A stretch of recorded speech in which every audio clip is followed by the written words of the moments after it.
Good morning, El Dorado County. Today is Tuesday, April 1st, 2025, and I call to order this regular meeting of the El Dorado County Board of Supervisors. Leading us today with the invocation this morning will be Pastor David Cook of Cold Springs Community Church. Can I get you to step up? How you doing, David? Thank you, Chairman Turnbull. Thank you for supervisors for the opportunity to lead us in prayer. Would you pray with me this morning? Dear Heavenly Father, we enter this April with gratitude in our hearts for the snow in the mountains and the rain in the valleys, the water in the lakes and the rivers and streams that are so critical to our thriving as a county and safety as a community. And I thank you for your abundant provision, and I ask that you would continue to pour out your provision for us as a community and as individuals. And Heavenly Father, thank you for the people who serve us and care for us in our community. Thank you, Dr. Edmund and Sala in our schools and the teachers and administrators who work sacrificially on behalf of their students to give them an opportunity for a future.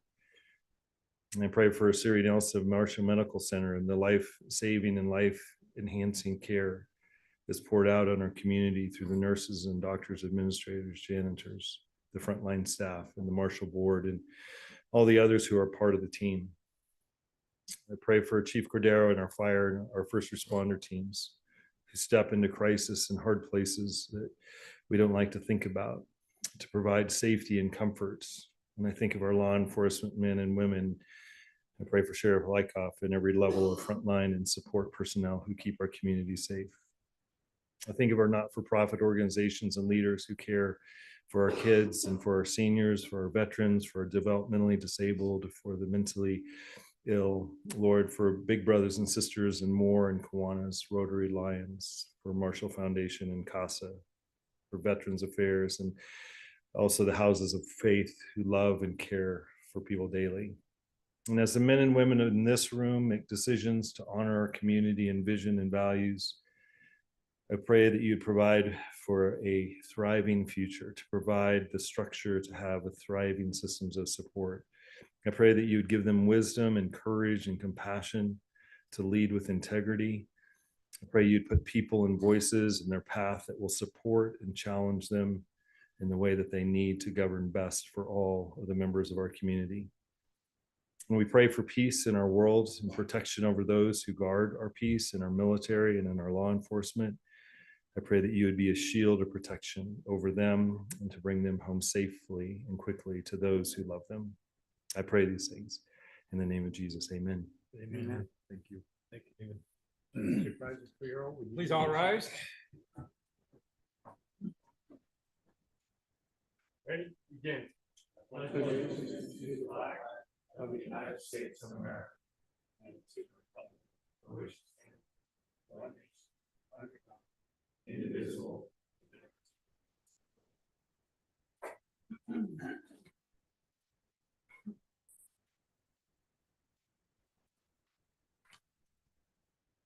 Welcome to El Dorado County to another regular day session of the Board of Supervisors.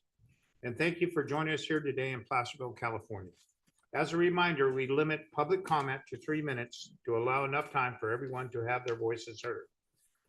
We'll now move on to the adoption of the agenda and approval of the consent calendar. At this time, does any of the board have any comments or changes? No. Supervisor Farrell? No. Supervisor Lane? None, thank you.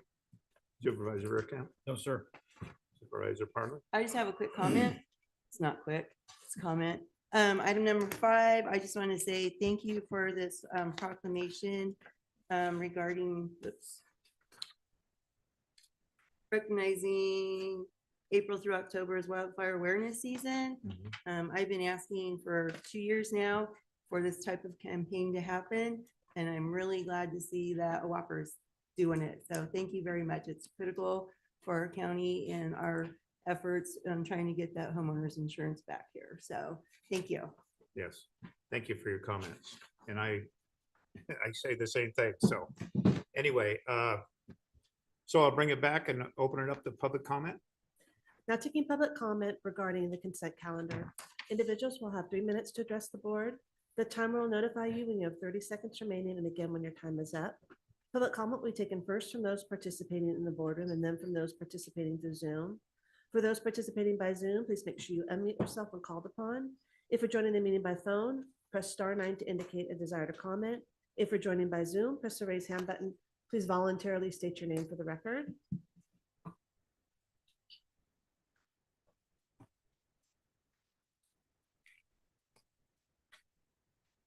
Good morning, supervisors. My name is Lee Tannenbaum. I'm the president of the El Dorado County Taxpayers Association.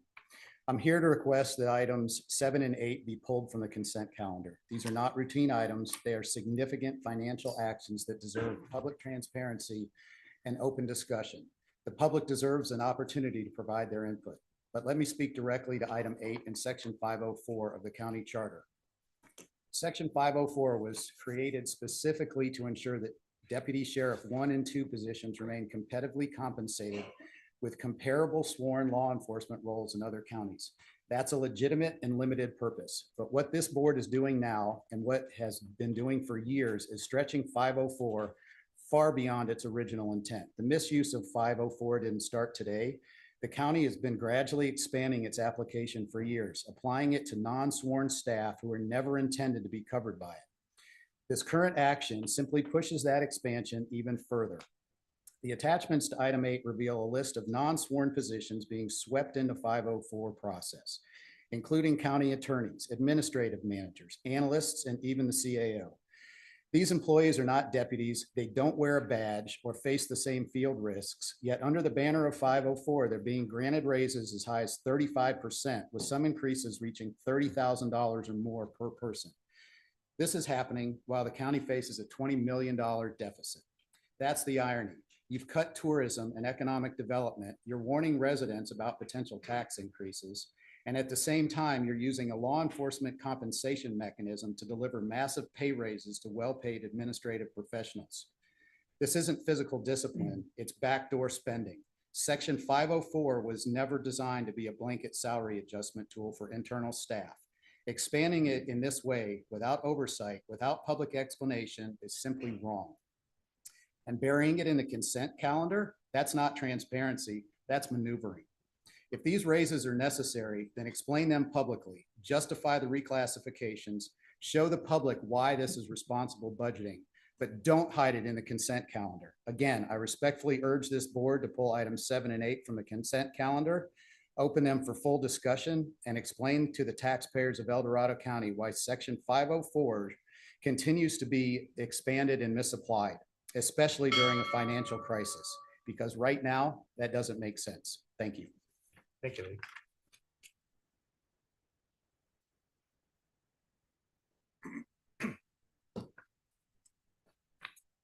Good morning. Morning, Chris. Also, I want to ask for 7 and 8 to be pulled again for comments that had been made by your prior speaker, but essentially 7, let's do it this way, 7 and 8. I read it all, every word, and this is right on Legistar for anybody to see. The public can look at it.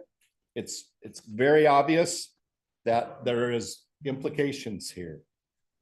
Implications related to the last speaker, but also implications related to the board and the decision-making that you do make during Board of Supervisors meeting from week to week.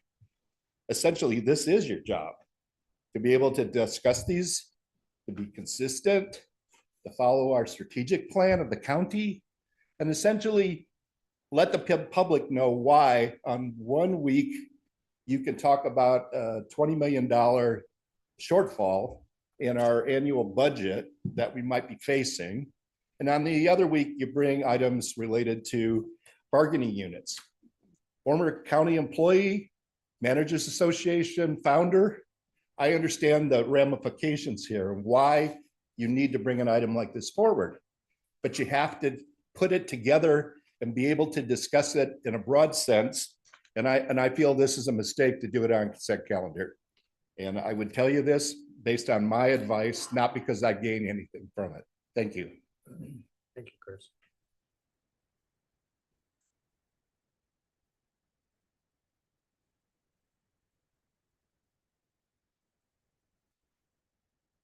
Good morning.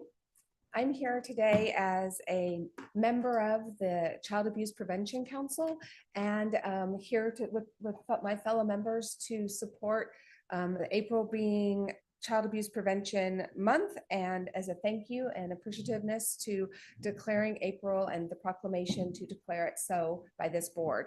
CAPC is what we are known as, Child Abuse Prevention Council. We are a community-driven council of 15 members, and we collaborate and focus on preventing and addressing child abuse and neglect. Because every child in this county deserves to grow up safe, healthy, and in a supportive environment where they can thrive. Unfortunately, too many children in our community experience abuse and they experience neglect.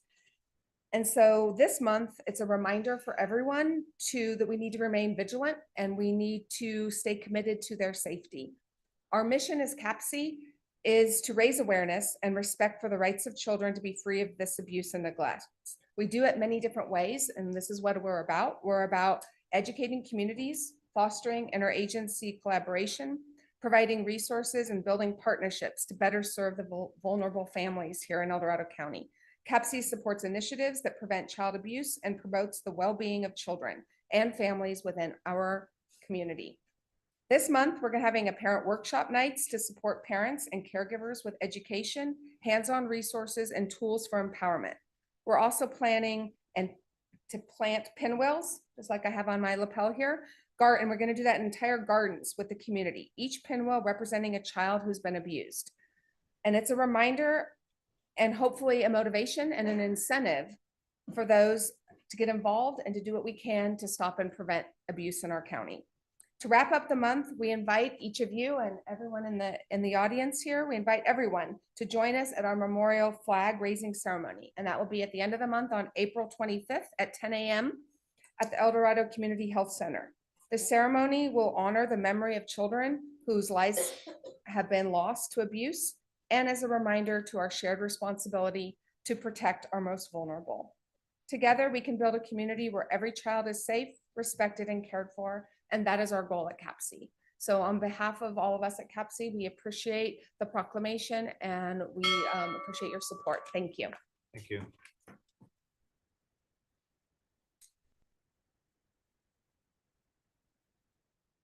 Good morning, Tim Costello. I'm here to introduce myself as Supervisor Parlin's new planning commissioner.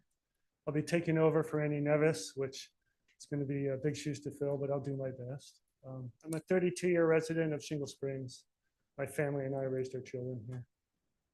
I've been involved with land use projects in and around Shingle Springs for the past 12 years or so as a member of the Shingle Springs Community Alliance.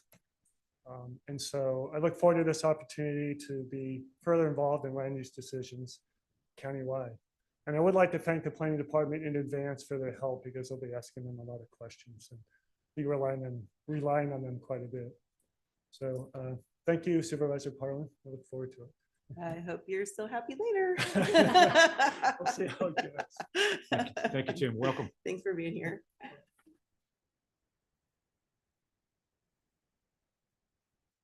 Good morning, Chair and members of the board. Tom Meyer, the Program Manager for the Office of Wildfire Preparedness and Resilience. First, just want to say thank you to Chair Turnbull and Vice Chair Lane for sponsoring this proclamation, the Wildfire Season Awareness Proclamation. So as we've seen over the years, both through our county's firsthand experience and those throughout the state, wildfires are not only becoming larger and increasing in severity, but they're also becoming more of a year-round threat. So continuously working to reduce our risk and prepare for these events is very critical. So today I just wanted to emphasize the significance of this proclamation. By proclaiming April through October as Wildfire Awareness Season, it's more than just symbolic. It underscores our collective responsibility to prepare for, mitigate, and adapt to the wildfire risks that we all face in El Dorado County. Wildfire resilience isn't something that a single agency or organization can accomplish. It's a shared effort between local, state, and federal partners, community organizations, and most importantly, our residents. Through proactive efforts such as maintaining defensible space, home hardening, and fuels reduction projects, we can reduce our wildfire risks and make our county and our communities safer. Our office has continued to work closely with state and local fire agencies, fire safe councils, and firewise communities to promote these actions, link our residents to resources, and integrate wildfire preparedness into various planning processes throughout the county. But we need to have continued education and buy-in at every level to make meaningful progress, and this proclamation signifies that. And I'd like to have Tanya share a little bit more about our upcoming plans for our campaign and public outreach events. Thank you. Thanks, Tom. Thank you. Good morning, Chair and Board. I'm Tanya Harlow with the Office of Wildfire Preparedness and Resilience. First, I do want to thank you for adopting the Wildfire Awareness Season proclamation. Just last week, the city of Placerville adopted the same proclamation, and South Lake Tahoe will also be adopting it too. So this truly is a countywide effort. This Friday, our office is hosting a wildfire preparedness and mitigation roundtable and press conference to launch this season. The roundtable will include executive level leadership from state and local agencies, as well as state and local electeds, including the commissioner from the Department of Insurance. Everyone will come together to highlight the successful implementation of wildfire preparedness efforts in the county, and we'll also be discussing the ongoing challenges. The press conference that will immediately follow will be the launch. We'll highlight the key takeaways from the roundtable and then also be the launch to the season. County leadership and the community have expressed a clear need for more education and outreach on these efforts. So pursuant to this, you will see an intensive education and outreach campaign on social media and beyond to give residents and the community the information that they need to be prepared. The theme of the campaign is "Hope is not a strategy, be prepared." So as Tom discussed, preparedness really is a shared responsibility between fire agencies, land managers, local organizations, and the public. So all of these agencies are going to have worked together to develop a coordinated social media campaign. Each week, all the participating agencies will share the same key wildfire preparedness messages, ensuring that the community is hearing the messages from all directions. When everyone is saying the same thing, the message becomes clear, credible, and harder to ignore. A major focus of the campaign is sharing simple and affordable actions that residents can take to reduce their wildfire risk, and also letting them know what resources are available to them. A truly fire adapted community requires 3 levels: the parcel level, which is defensible space and home hardening; the landscape level, which is fuel mitigation; and the community level, which is the grassroots efforts like the fire safe councils and firewise. So all 3 of these must be working together. This campaign has been designed to really tie that all together by educating residents on what's happening around them, what they need to be doing individually, and what is available to them for resources. So thank you very much for your support in this proclamation. Thank you. Thanks, Tanya. Appreciate it. Anybody else in the chambers want to speak? Come on up. Let's go to Zoom participants, please. Now taking public comment from online participants. Now taking public comment from Ruth Michelson. Good morning, Board. Thank you for taking my call. I wanted to say that I concur with what Lee Tannenbaum of the Taxpayers Association had to say, and I also concur with what Chris Payne had to say. But now I speak as an individual. I also want to talk about item 7 and 8 on the consent calendar. And what I wanted to talk about with item 7, if you go to the staff report and you look at the financial impact statement of $925,000, 100, but saying that it's going to be offset by salary savings. So as a layperson, I interpret that salary savings to mean positions that haven't been filled and will remain unfilled. And that's how it's going to bring it down to a cost of $272,000. But you know, when you give raises, those are in perpetuity. It's not a one-time cost, that's in perpetuity. And so I'm just wondering if if you're anticipating in perpetuity, keeping these positions unfilled. And so what it really means is you have fewer people to do the work, you're paying them more, and is that the direction that you want to go in? Because it seems a little false that you can take this formula and assume it's going to stay that way forever. Someone had those positions, requested those positions for some needed purpose, I assume, and not just as extra frills. So that's something I want you to look at. You know, I have mixed feelings about this because I do think that employees need to be adequately paid to be able to retain them. I understand that, and the county has a big problem in recruiting and retaining employees. And I'd like to remind you that I did work for the county in the 90s for 9 years for the Department of Transportation. So I have sort of an inside view about that. But I agree with the others that this is quite a big expense to put on consent, and it comes on the tailcoats of what you did December 10th. This relates December 10th of 24, item number 44, where you had approved 2.8 million in salaries. And as Lee Tannenbaum and as Chris Payne had said, you know, you're facing a $20 million deficit. So with 30 seconds left, I just think you need to look at the proportion of all of this. Look at this is a continual, not a one-time cost, and really look at the big picture. And also, I hope the rank and file are getting their raises as well. I know this item number 7 is for management. And again, a sheriff's correctional lieutenant. All right, that's the end of my time, but thank you for hearing me. Now taking public comment from Kevin McCarty. Good morning, Chair Turnbull and supervisors. Thank you. Just echoing this is Kevin McCarty, resident of District 2 and director of the Taxpayers Association of El Dorado County. Calling in to echo the comments about items number 7 and 8. These should properly be duly agendized and opened up for public comment. As noted by the other commenters, it would be one thing if we had a budget surplus and we were flush with cash, and we had the opportunity to properly compensate the people of this county that are working hard. But we are, as noted, facing a budget shortfall.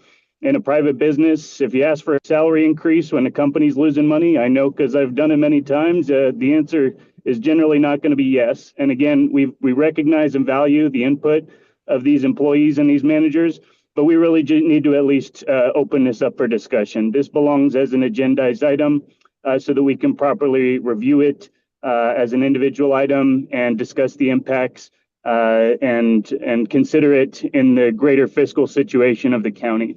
So I would urge the board to consider this and just open it up for public comment on the regular agenda. Thank you. Have a great day.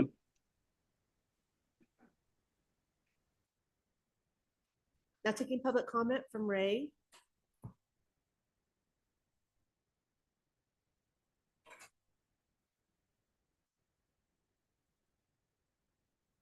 Ray, do you want to go ahead?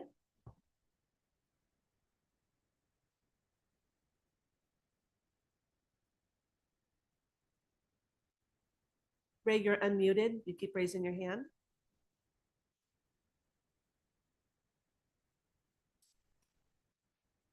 I guess I'll go on to the next. Now taking public comment from 525.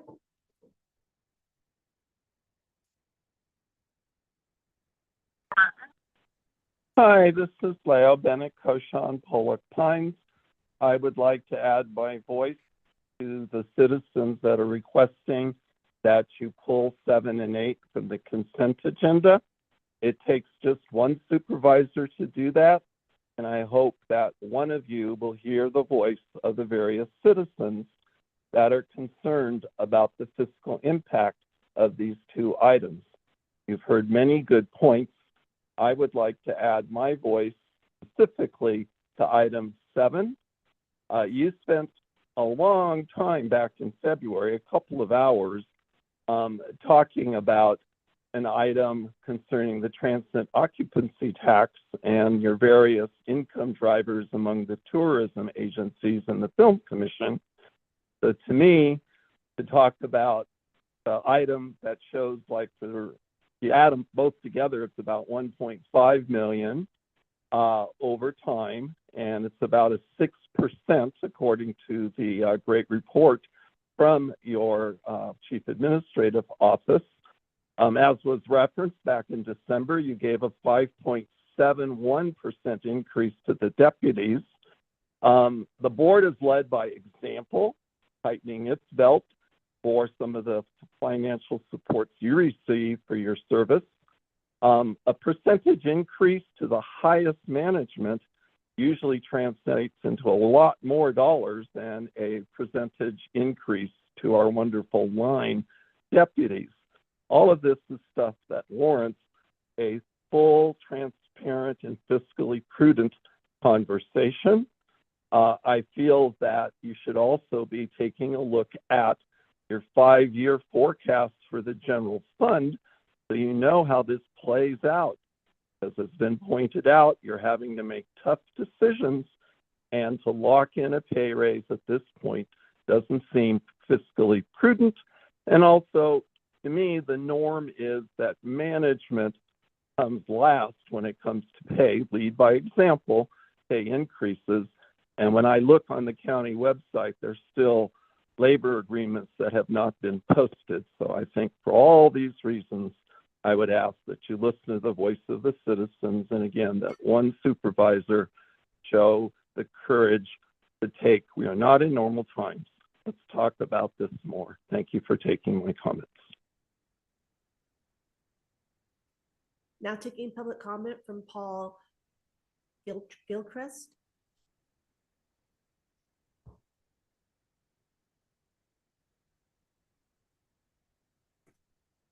Paul, can you please unmute yourself?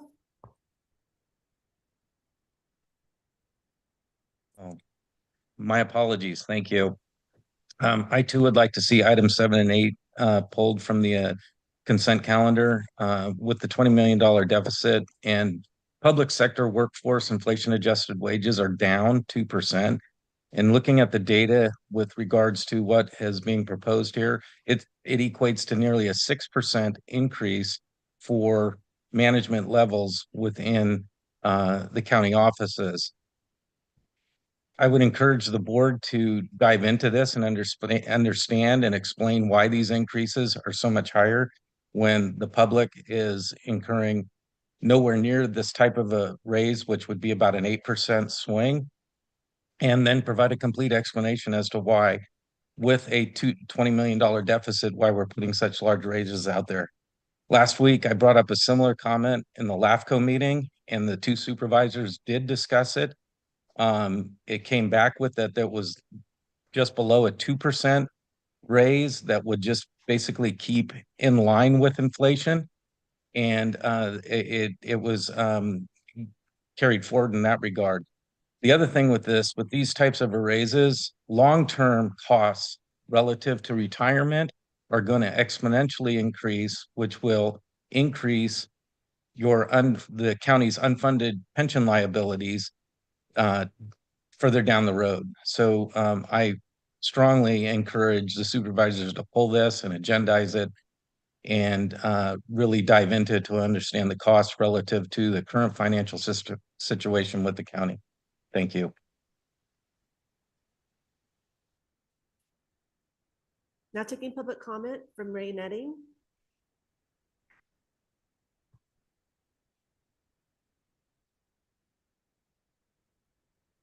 Ray, can you please unmute yourself?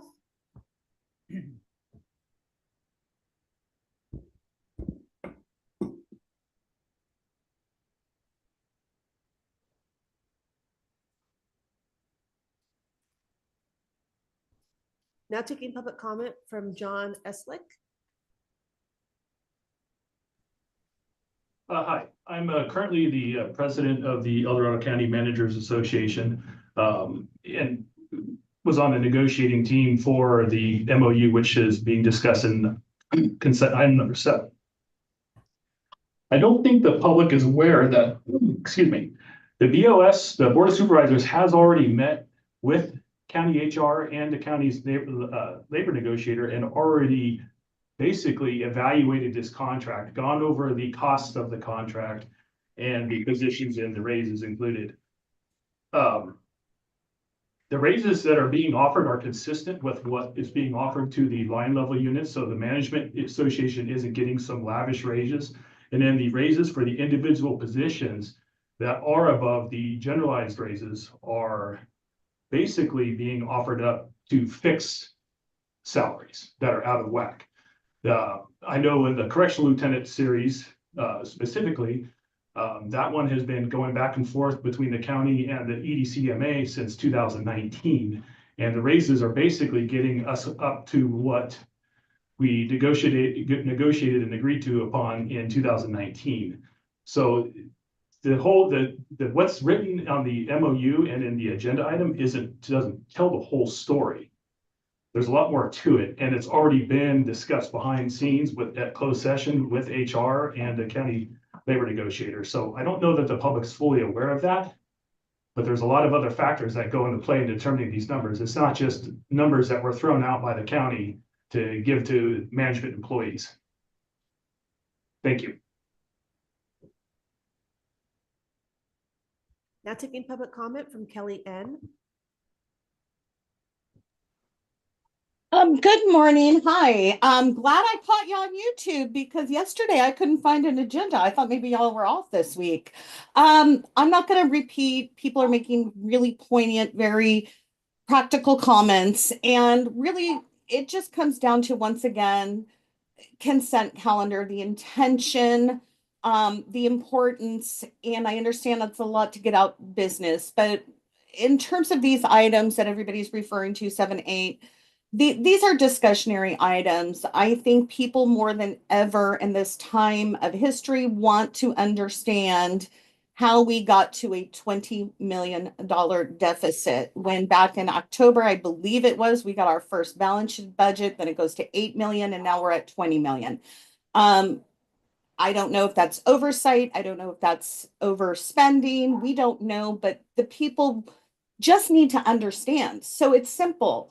I was glad to hear Leo, love it when I agree with Leo, that it just takes one of you. I have witnessed in the past where one of you did ask to have conversation and was shut down by another, and I thought that was very inconsiderate. But I do believe this warrants discussion because sometimes with discussion, then we understand and we're not creating false narratives. We're not accusing you of being the bad guy of overspending. I get unions. I have to work with unions a lot.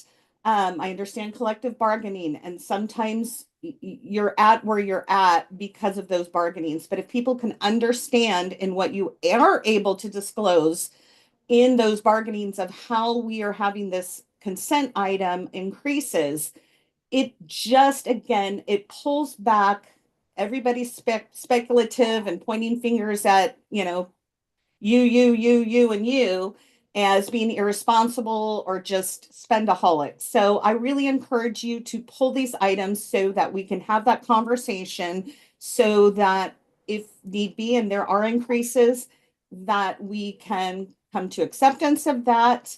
And maybe if it's not, and there's something that we can do to help again close that margin of our very, very large deficit, that would be great too. Thank you.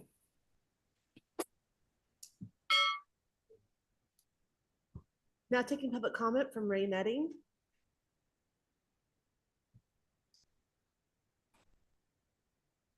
Ray, you need to unmute yourself.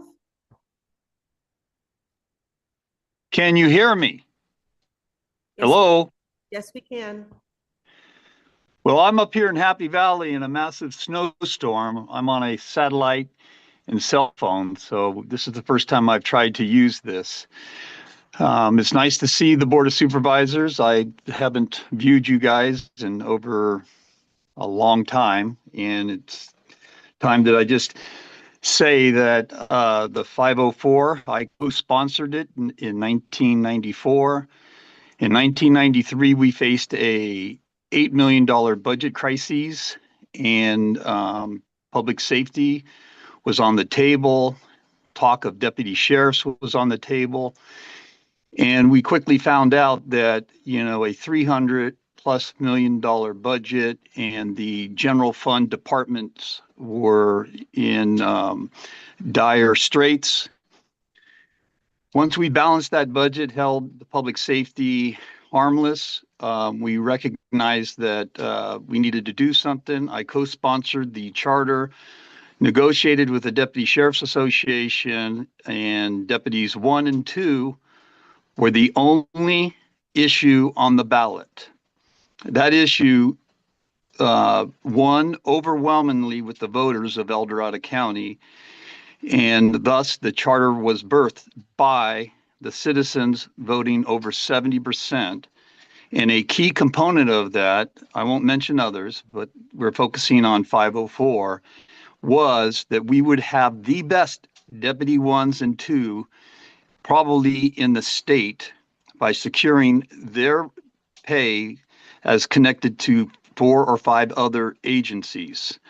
So please understand the history of 504, and you guys are facing the same situation right now, supervisors, and I understand the position you're in. I was 4 terms on the board. I do have a huge appreciation for what you're facing. The most outstanding thing you can do at this time is tell your deputies in patrol cars that are subject to harm that you matter, and do not connect 504 with any other pay situations. It needs to, 504 needs to focus on deputies 1 and 2.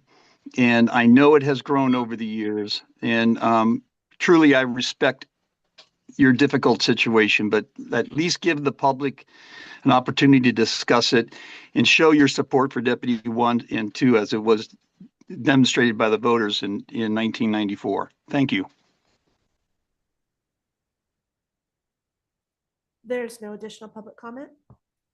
All right, I'll bring it back to the board for any discussions or any comments at this time.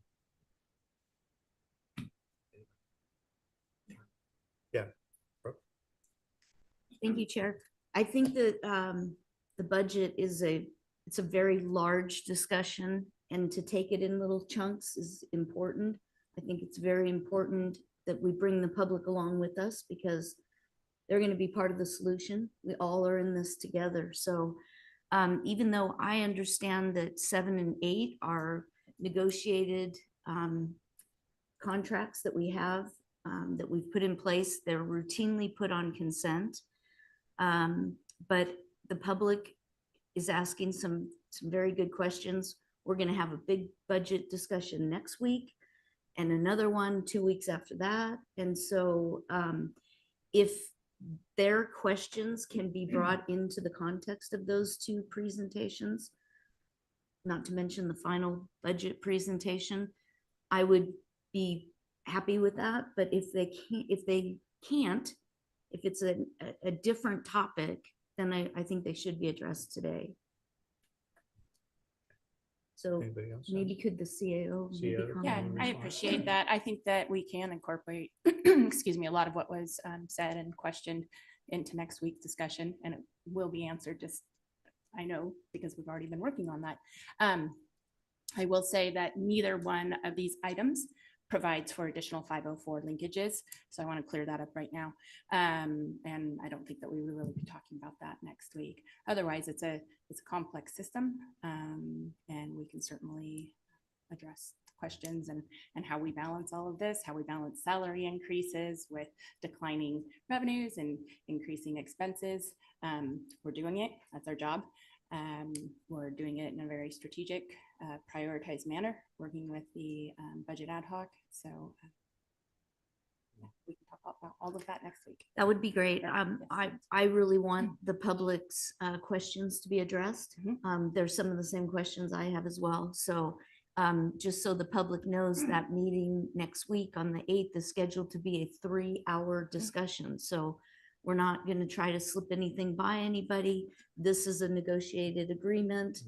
Good questions. Let's have the discussion in the context of the bigger budget next week. And thank you to the public for bringing all of these important questions and issues forward. And it will be the first department matter on the agenda. 9 o'clock. Yeah. Okay. So any other comments? Yeah, I just would make one, multi-year, board member as well as Supervisor Nutting.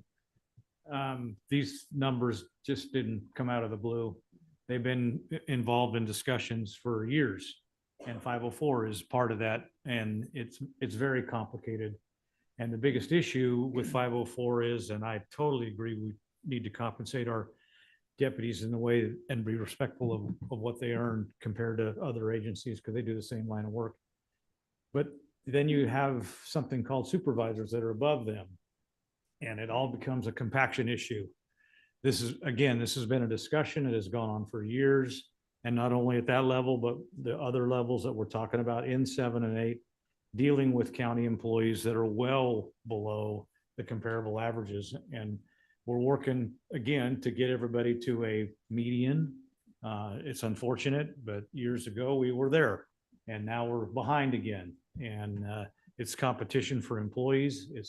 It's complicated, but we have to have these positions filled. And if we can get to that point through attrition and keep some positions open to maintain, that's what we'll be doing. But then we're also going to be looking at, through our budget discussions, ways to enhance revenues also. Our county is not a big sales tax producer. Matter of fact, that's one of the problems we've got going forward is lack of sales tax and loss of sales tax. So loss of road tax, gas tax, and so forth. So that's how we've gotten here. And it is a very complicated situation. But if we want to have more of the conversation next week, these are negotiated agreements, and I'm not gonna talk about the negotiation process. That's a closed session item. And hopefully there's some trust in us that we've made the right decisions in these, and they're strategic. So anyway, if it wants to go to next week, then we'll rehash it all next week. Yeah, I think that's what it should be next week. We can talk about it more at that time. One of the things I also want to say on, the things that we've been thinking outside the box, all of us right now, to try to bring revenue to our county, because it impacts our county, especially with our county budget, and also the residents who live here, especially high paying jobs. So the 2 executive orders that President Trump just put in place about open and logging I sent packets and stuff and about policy change that I sent back to Washington, DC. So everything that he put in place, he read my letters, he read my information. So now, as effective tomorrow, they're going to start opening logging up in the United States and not import lumber from other countries. So this is it's a good step to bring something back to our county that we had logging. We used to have 28 mills at one time, way back, and then it got reduced down to 15, and now we only have 1. So maybe that's a future here to be able to bring revenue. So we're all thinking, not just me, but every one of us sitting here today are thinking outside the box. So we could bring new ideas and new technology to our county. So anyway, now thank you for all your support too. So anyway. All right, well, with that, then I move that we adopt the agenda with no changes and approve the consent calendar. All right, is there a second? I'll second that with one final comment, and that is, I'm sorry to the employees that are going to be affected by this in holding off their settlement. So We're not mean? holding off anything. 7 and 8 is. No, we're not. pulling No, them. we didn't pull them. We I didn't just pull- made I'm them. sorry, I thought you said you As pulled. No, I said presented. with no changes. Okay, I'm sorry. And approve that. And then during the budget discussion next week, We we'll can- have an additional topic to kind of Talk explain about- how we got here and stuff. Okay. So Okay. sorry about that. Still second, sorry. Second? Yep. All those in favor by saying aye? Aye. All those opposed? None. Motion carried. Motion passes 5-0. All right. Thank you, everyone. Appreciate it.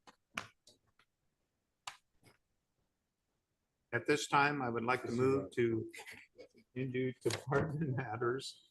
Kim, would you please open agenda item number 25, please? Well, hang on a minute. Let's wait till everybody clears the room.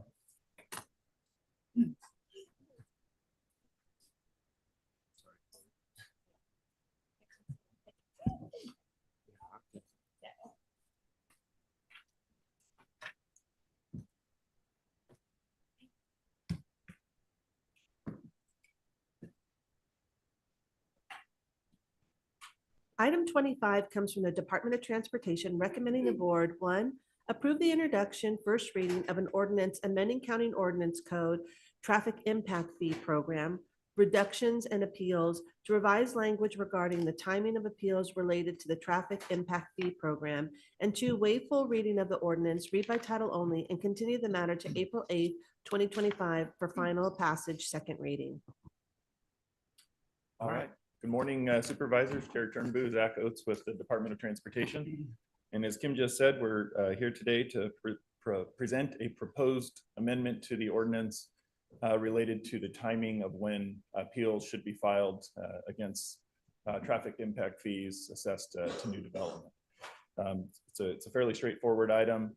We're simply changing the language in the ordinance code to reflect and be in conformance with the government code, in that the appeal should be filed within 90 days of the imposition of the fees, which is issuance of building permits. So happy to answer any questions. Any questions from the board? Yep. Good. No questions. Good. All right. So let's open it up to public comment, please. And now taking public comment specifically regarding item number 25. Individuals will have 3 minutes to address the board. The timer will notify you when you have 30 seconds remaining, and again when your time is up. Public comment will be taken first from those participating in the boardroom and then from those participating through Zoom. For those participating by Zoom, please make sure you unmute yourself when called upon. If you're joining the meeting by phone, press *9 to indicate a desire to comment. If you're joining by Zoom, press the raise hand button. Please voluntarily state your name for the record.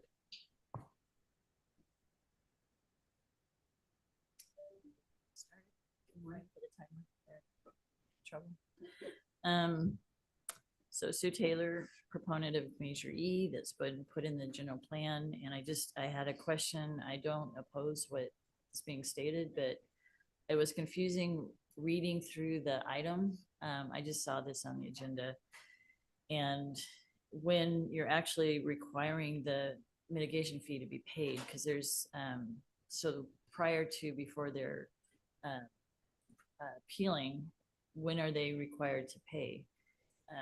And it looked like there was different types of verbiage. So the initiative that was passed, that's in our general plan that has to be abided by, is all 2004 general plan traffic impact mitigation fees for all projects shall be paid at the building permit stage. I don't know if the county's still abiding by that. So I just want to make sure that what you're doing, that is for every project, that they can't sidestep. And I am concerned about, it seems like the county's playing a shell game with the road infrastructure. If you put it in the capital improvement plan, then they don't have to pay but a percentage, and the road never gets built. And the whole initiative was to stop that. But now the county's playing this game with moving if the roads are not in the capital improvement plan, the developer has to pay 100%. And we had taken the opportunity to pay a few $1,000s or whatever you're charging these people now. We took that line out and the judge put it back in.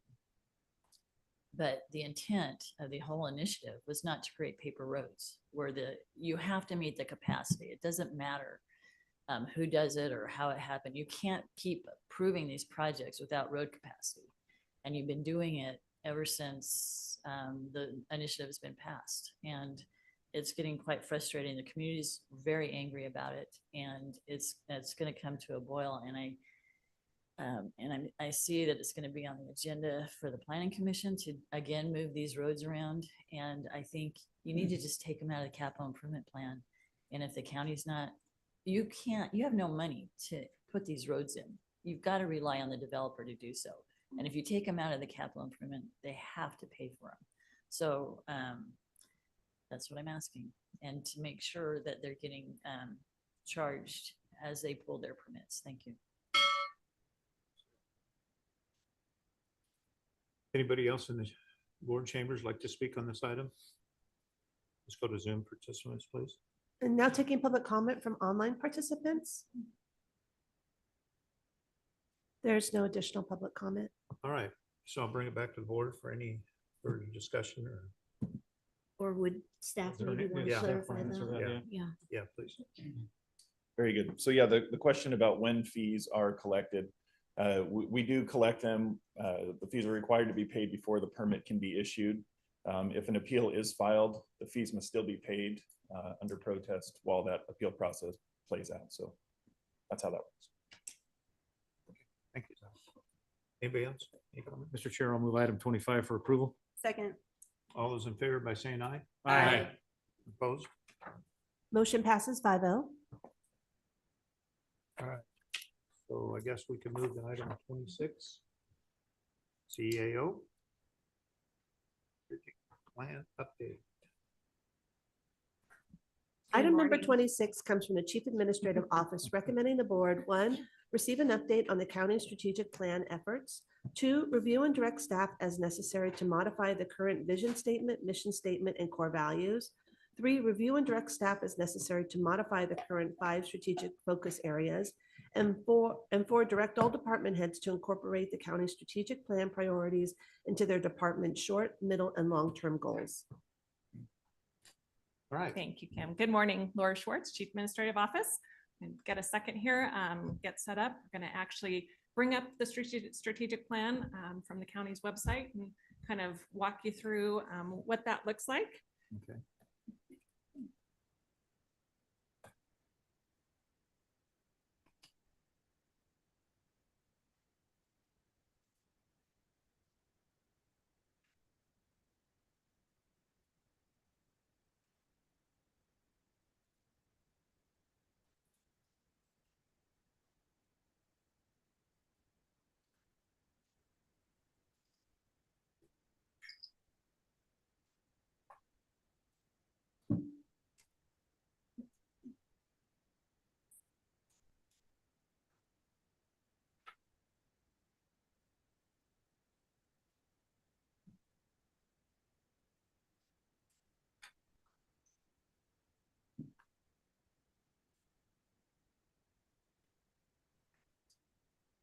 Share my screen here.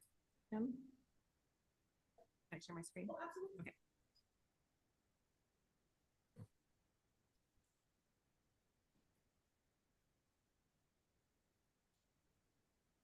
This is not an April Fool's joke. I'm sorry. I was like, it takes a second to get us there. Right, isn't that true?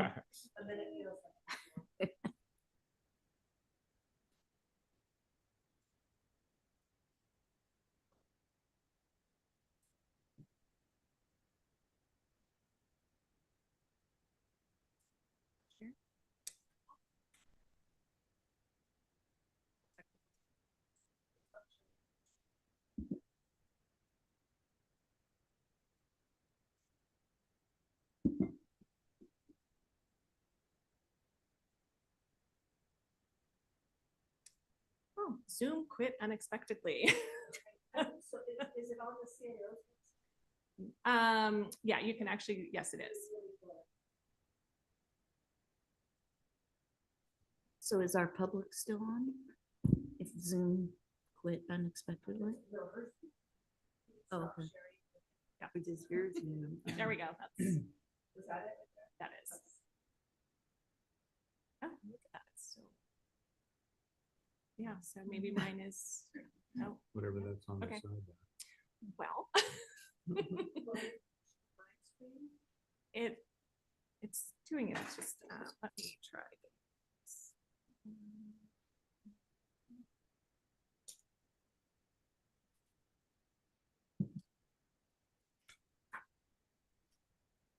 There we go.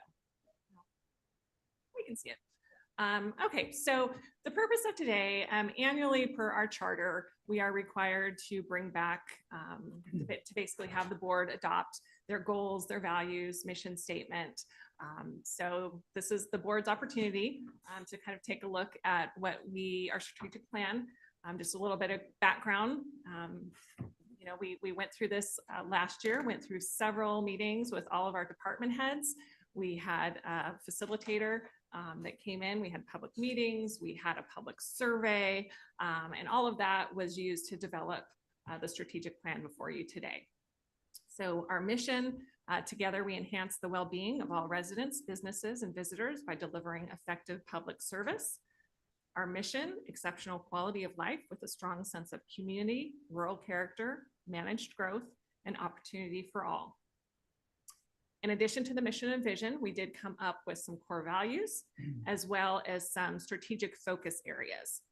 So our focus areas, safe and healthy communities, public infrastructure, thriving economy, workforce excellence, and strategic innovation. I wanted to bring the website up because what we have been doing throughout the year is, as departments have been bringing forth agenda items that are relative to each of these areas, those are linked. So down here, you see this related agenda items 2025 and archived for the year before. And if you pull that up, the public can actually go right here and link. There are links to each of those items. Here. So as an example, if we look under public infrastructure, you can click on the agenda item. It will actually go into Legistar, bring up that item. So here's an example. This was the Parks and Trails Master Plan. This was one of the action items within the strategic plan that actually came to your board and was adopted last board meeting. So this is an item that has been completed.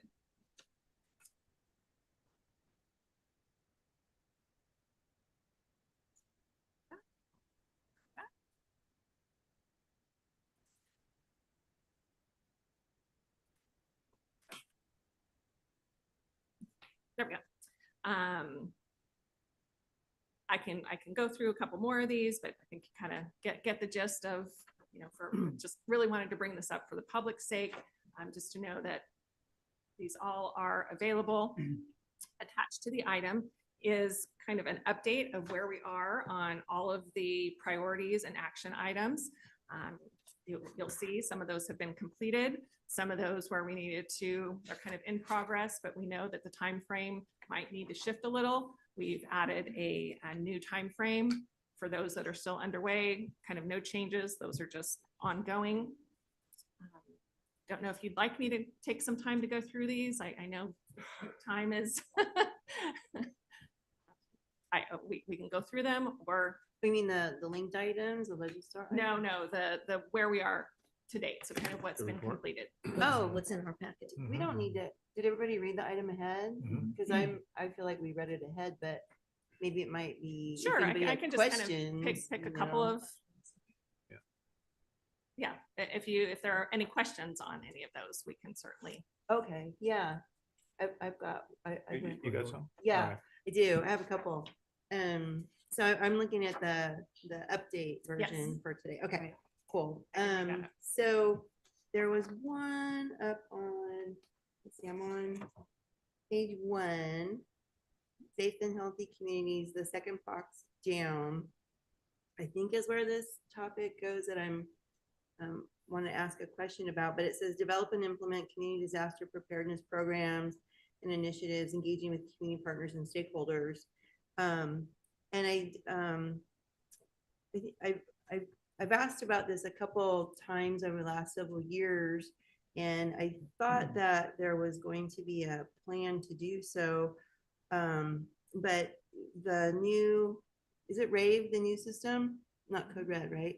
The new one, RAVE. I've been wanting to see it tested. And I thought that maybe that could fit in this box here somehow. And I have asked about it a couple times, and I didn't know if there was a plan. And Carla, you're kind of our liaison with OES and stuff. So have you heard anything? And I'll tell you why I'm asking if you want to a little bit more as to why. Because, we've had Linda Colombo here reading excerpts. We've heard from other disasters in the state with the wildfires, and it's often the alert system that fails, and people aren't familiar with it, or they're not signed up, or they think they're signed up and they're not. And when we switched from Code Red to RAVE a year or two ago, we were told that people's information transferred over. Well, we all get new cell phones, things change. And my thought was that if we did a test, and I know we don't want to abuse the system and overuse it, but a test seems logical. and it'll get the word out, I think, quickly in our county. Did you get the test? And if people say no, they're going to go sign up. So, and I'm just concerned, with the upcoming wildfire season. So have you heard anything? Is that in the works? Supervisor, I have. Thank you for the question. And I don't want to speak on behalf of the Sure. Office of Emergency Services. And maybe, I don't know if somebody from the sheriff's office is on the phone or on the online to answer directly, but I know that there are plans in the works to Okay. do the testing for exactly the reasons that you specified. People change their phones, they change their plans, they change their emails, and they don't, obviously, that's not top of mind for them to, oh, I better call, I better check Rave, I Right. better, do that. And so we can all, the system can only operate with the information that it has, the data that it has. But I do know that the plans are in place, but I think that's a great idea to have that included in the strategic plan and specifically to have it done during wildfire season. That'd be wildfire really, awareness season. that would work really Yeah, well with that. that And component. I do apologize. I I read through this agenda item kind of yesterday and then I reread it late last night. Otherwise I would have reached out to OES and said, hey guys, I'm going to ask the question so they could be here. But I just, late at night, you don't want to be contacting people about agenda items if you don't have to. So I know, right, Kim? Like, don't do that. So anyway, but I think that that'd be a great thing to put in here. It seems like it's a critical component that often fails in disasters, and I don't want to be that county. And I'll check back specifically with the answer and provide it to the board. Perfect, thank you. Absolutely. And then just really, did you want to follow up on that one or something else? Go to a different one? I heard you kind of. No, I'm just agreeing with you. That's Oh, all. sorry. I thought you were gonna go off on No, another one. no, I wasn't gonna go on it. Okay. Anyway. And then there's a few things in here and I don't have a specific one that say they're completed. And it's like, will we always get the results of completed items or some of them are, done and marked off, but I think there was, and maybe I just didn't see it. So maybe that's another thing. There was one, I think it was HHSA has a strategic plan now, I think, and stuff. And did we get a presentation on that or was it just something that we got a link to? And should it be linked maybe to the, there could be a link to it if it says it's completed because it's a result or I don't know. Yeah, we could certainly look at that. If it wasn't brought to the board, there's not going to be a link to a legislar item. Like the Parks Master Plan is an example that was brought to the board, so that one is linked. But I like that idea. We could certainly explore that. I could reach out to Olivia and see about getting that actually linked into. I think maybe that, and there might have been another one, and unfortunately I didn't print this out and mark it up, which I should have. I was kind of like trying to make notes. So anyway, I think there might have been another one where it says it's completed and I'm like, well, I wonder how that went, or what the results were. So that'd be kind of neat. And that was really it. I think that we've, as a county, we're making good progress on these items. It looked really good. And I appreciated the fact that if something wasn't met by the original time frame, there was an explanation as to why and the progress. So that was really helpful too. Yeah. That's all I got. Sorry. All right. Anybody else have any comments? I just want to say thank you for everything you're doing, Laura. And the biggest thing is you can find anything you want on your phone. It's interesting, and especially when you can tap on the county website, it gives you all the information you need. All you have to do is what fun things to do in El Dorado County, and you wouldn't believe all the stuff that pops up on your phone. So it's a great thing, is really is what you guys are doing. So I really appreciate it. Any other comments? I'll make one, George, and I think it's important to point out, especially after our discussion earlier this morning, our enhanced employee retention.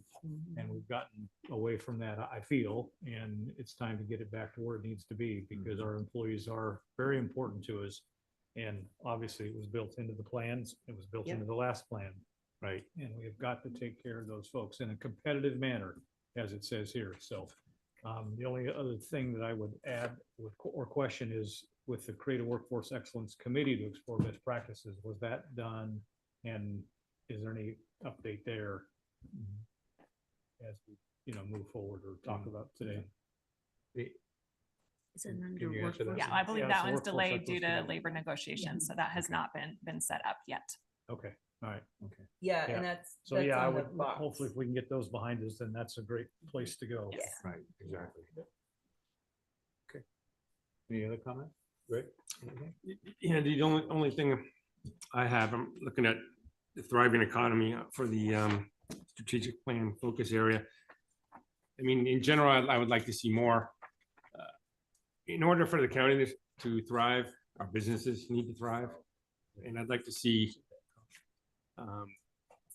something in there more that to bring to our attention where we are as a board considering the impacts on business when we're making our decisions. And it might be something as simple as any agenda item that comes on, maybe have economic development review it and just make a one-liner. Hey, it's going to negatively affect business, or it's going to positively affect business, or it's unknown. And so, but I do think we need to promote business and help them succeed if we want to succeed. Any other comments at this time? All right, I'll open it up to public comment. Now taking public comment specifically regarding item number 26. Individuals will have 3 minutes to address the board. The timer will notify you when you have 30 seconds remaining, and again when your time is up. Public comment will be taken first from those participating in the boardroom and then from those participating through Zoom. For those participating by Zoom, please make sure you unmute yourself when called upon. If you're joining the meeting by phone, press *9 to indicate a desire to comment. If you're joining by Zoom, press the raise hand button. Please voluntarily state your name for the record. Chris Payne, Diamond Springs. As you know, I believe I'm a historian here in El Dorado County. I care about historical preservation. I've commented many times in front of your board about history and how important it is. One of the things I didn't note in the staff report was how far back we were discussing strategic planning, meaning like, was it 2018? Was it 2017? I saw we came forward with what you had was perfect, but I was just wondering to be more thorough, get our arms around this subject, going back to those early days when we were over at Child Protective Services, I believe. We had a series of meetings, and then subsequently there were additional meetings each year or every few years. And it came up again. Consultant came in, there was a lot of work done, and the focus would shift a little bit, and then gets us to where we are today. This is just a series of items related to tweaking. We'll never stop, will we? Nope. Okay. So the thing that I would like to see is, because I know historical preservation was diluted. I mean, I threw my arms up and said, don't do it. But we did. And we diluted it to the point where I couldn't find where that subject is in all of the information that is available, so that I could focus in on just historical preservation and know what we're doing. But the fact that brings us up is the fact, it said fact twice, 3 times. Anyway, the museum's been closed for 3 months, 4 months. And the county museum is the center of historic preservation history of El Dorado County. Yet the public has not been able to go there to do their research, to look at the archives, to look at the exhibits. The kids have not been able to go there. And I have to feel that that's not consistent with our strategic plan, that I can't tie it together. If you understand, George, what I'm saying, I would appreciate it. And that's all I wanted to accomplish by coming down here this morning on this item. Thank you. Thank you.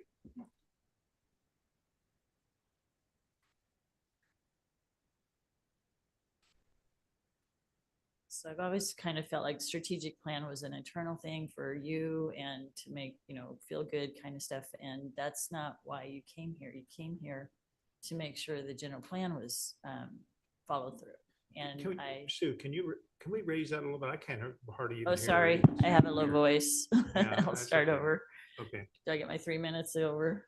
Yeah, go ahead. Thanks. Sorry. Okay, I'll skip that part. The first time that this is what our vision statement was, that was voted on by all the employees, and they asked that you keep it. but that board didn't. It was El Dorado will remain the leader in supporting our safe, healthy, and vibrant communities, wisely managing our natural resources and preserving our local heritage. We took that out against what the employees wanted and put in safe, healthy, and vibrant communities, respecting our natural resources and historic heritage. I don't know what the vision statement is because I couldn't quickly find it. It used to be on the agenda, but it's not there either.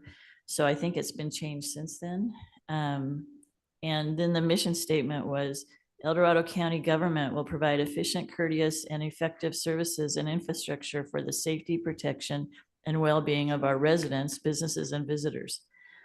And then they changed it to El Dorado County government shall provide efficient, courteous, effective services and infrastructure for safety, protection, and well-being of residents, businesses, and visitors. So some of that stayed in there, but it seems more and more every time we do this, we go away from our historic heritage. Is it different from that last one that I just read? Yeah. Can I borrow that? Or find it on here? Just turn to the second page. It's at the top. Okay. Yeah. Yeah, so now it's, well, at least you have rural character. You're welcome. Exceptional, yeah, see, it wouldn't have been in there if somebody hadn't thought about it. And I don't think I feel like this board works for the developers. I've been doing this for 15 years, trying to get you to care about our rural communities. And I feel like I got 2 of you elected to be there. And then my representative, it's just very frustrating. All I see is a great amount of work went into developing the general plan. There was many battles and 40 years of fights and lawsuits and all kinds of stuff. And we came up with a plan. And now we have a board that's just running over that. And I'm looking at El Dorado Hills, the whole research and development. That was where our business areas, if it grows slow, it grows slow and natural. That's where our county was the healthiest when we didn't just boom. I don't know why our main focus is, that's why nobody's here. The developers are running the county. And I'm asking, and people are asking, that you listen to them. You mostly got elected to protect that rural character. What are you doing to do that? Because I'm not seeing it. I'm fighting tooth and nail to provide events that retain that historic reason. You're not there. I'm doing it with a small group of people. But anyway, to focus on the general plan, please. Thank you. Thank you, Sue. Any other comments in the board chambers? Let's go to Zoom, please. Not taking public comment from online participants. Not taking public comment from Debbie. Good morning. Can you hear me? Yes, we can. Okay. Debbie Manning, El Dorado Hills Chamber of Commerce. I wasn't going to comment, but I do want to agree with Supervisor Ferrero. We talk about a thriving economy and how important that is to our county, but yet in recent votes from last year on the ranch marketing ordinance, the tobacco ordinance, which I do commend you for bringing back, the TIF fees, again, Stu Taylor speaks of El Dorado Hills, well, up to 140% increase in some of the fees. And then most recently, cuts in your tourism and promotion. This seems contrary to a thriving economy. It seems that we're cutting off our revenue streams. So at minimum, we do agree with Supervisor Ferrero that maybe before or included in staff reports on votes that do affect your business community, at minimum, economic development does weigh in and says, is this a negative or positive or neutral effect on business? Because it seems the road that we're on is not a road that's healthy for the business community. So again, we do support Supervisor Ferrero's comments on, at minimum, having economic development weigh in on items that may or may not affect the business community. Thank you so much. Not taking public comment from 525.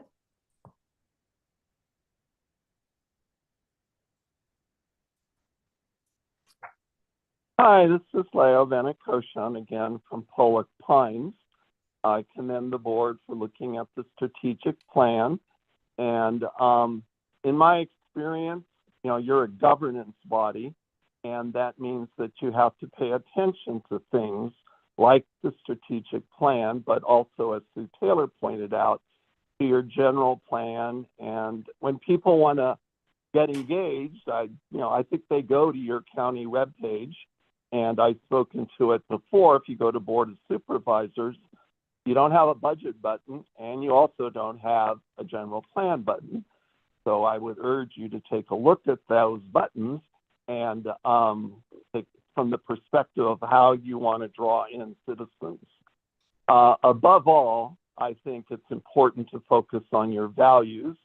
That's what we always do in strategic plans and try to come back to that. And one of your values is the value of collaboration, and it speaks to the best possible outcomes together, external and internal. So as you go on into what you're looking at today, and I look at the updates, one of them in terms of the thriving economy is about tourism benefits and impacts. And I'm still concerned and hope that you take a look at it when you have your 3-hour meetings and so forth, where you moved all the transit occupancy tax away from its traditional use for tourism benefits. And I'm choosing to be positive that there's other sources besides transit occupancy tax. But I think ABC 10 just covered those cuts and so forth. There's a lot of unintended consequences to external stakeholders, and I hope you look at all those pieces. I commend staff for the strategic plan related items. I'm pointing out again in the context of the thriving economy, which is so important, the revenue side of things, that there's only 3 items listed there now. I know there's more, and I'm assuming there was a keyword search. And sometimes some of your agenda items say strategic plan not applicable. And I always think there's something that's applicable. And today, the first 5, really a wonderful, thank you, Supervisor Parlin. But it said not applicable, and I think that should be under safe and healthy communities. Thank you for taking my comments. Thank you, Leo. There's no additional public comment. All right, so I'll close public comment, bring it back to the board. Any other further discussions or any other comments? I would just like some clarity on what Supervisor Ferrero said. What did you say? So I think we as a county need to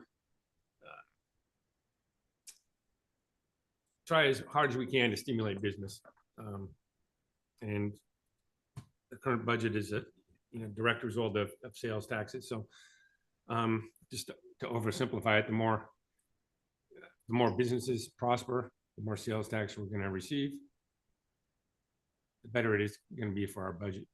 So I would like to see something in the thriving economy focus area, and maybe it's as simple as, like I mentioned, consider the effect to business during the decision-making process when we're up here. And Do we not do that now? I don't think so. Not really. No. Okay. No, and I'll give you a prime example. Let's go back to the tobacco ordinance. I remember when you guys, the prior board, discussed it in October, and I was either in the room or listening to it, and I've listened to it subsequently, but the focus was on one thing, prevention of kids from smoking. We didn't take into consideration the impacts it was going to have on business, and I didn't think of it back then either. So maybe, like I mentioned before, maybe Econ Dev, if it's possible, comment on each, like a one-liner. Either our agenda items are going to have a positive effect on business, negative effect, neutral, or unknown. And just to trigger it in our minds when we're seeing these agenda items, to think about the business impacts. So I'm just a little concerned about that, only because, as you said, that's oversimplifying things. And everything we do doesn't impact just Econ Dev and just business and revenue. The way you're talking, quality of life is not considered. And that's to me equally, if not more important. So are we going to have people, weigh in on that too? That's our job, to think about these things and raise these questions. So, maybe we just need to ourselves ask those questions when we look at items. But if we're going to start having staff weigh in on every single thing we do with econ dev, quality of life, how is it? Those are the questions we're supposed to be asking. No, So I'm confused why you say my item, my thoughts are not considering quality of life. And I think actually has the exact opposite. quality of life is the impacts of a business on its neighbors. And I heard Debbie Manning specifically call it the ranch marketing ordinance update. I feel that we did that, we improved that ordinance to balance out quality of life with revenue generating venues. If there's not a balance, what are we doing here? I'm just going to go there. I personally have been impacted by a decision that a prior board made. And they did not care about their impact of the business they approved on my quality of life. They only cared about the revenue. So I am very sensitive to that. And I hope we all are. It's about balance. So please be careful. It's not all about econ dev and revenue. It's how is it going to impact?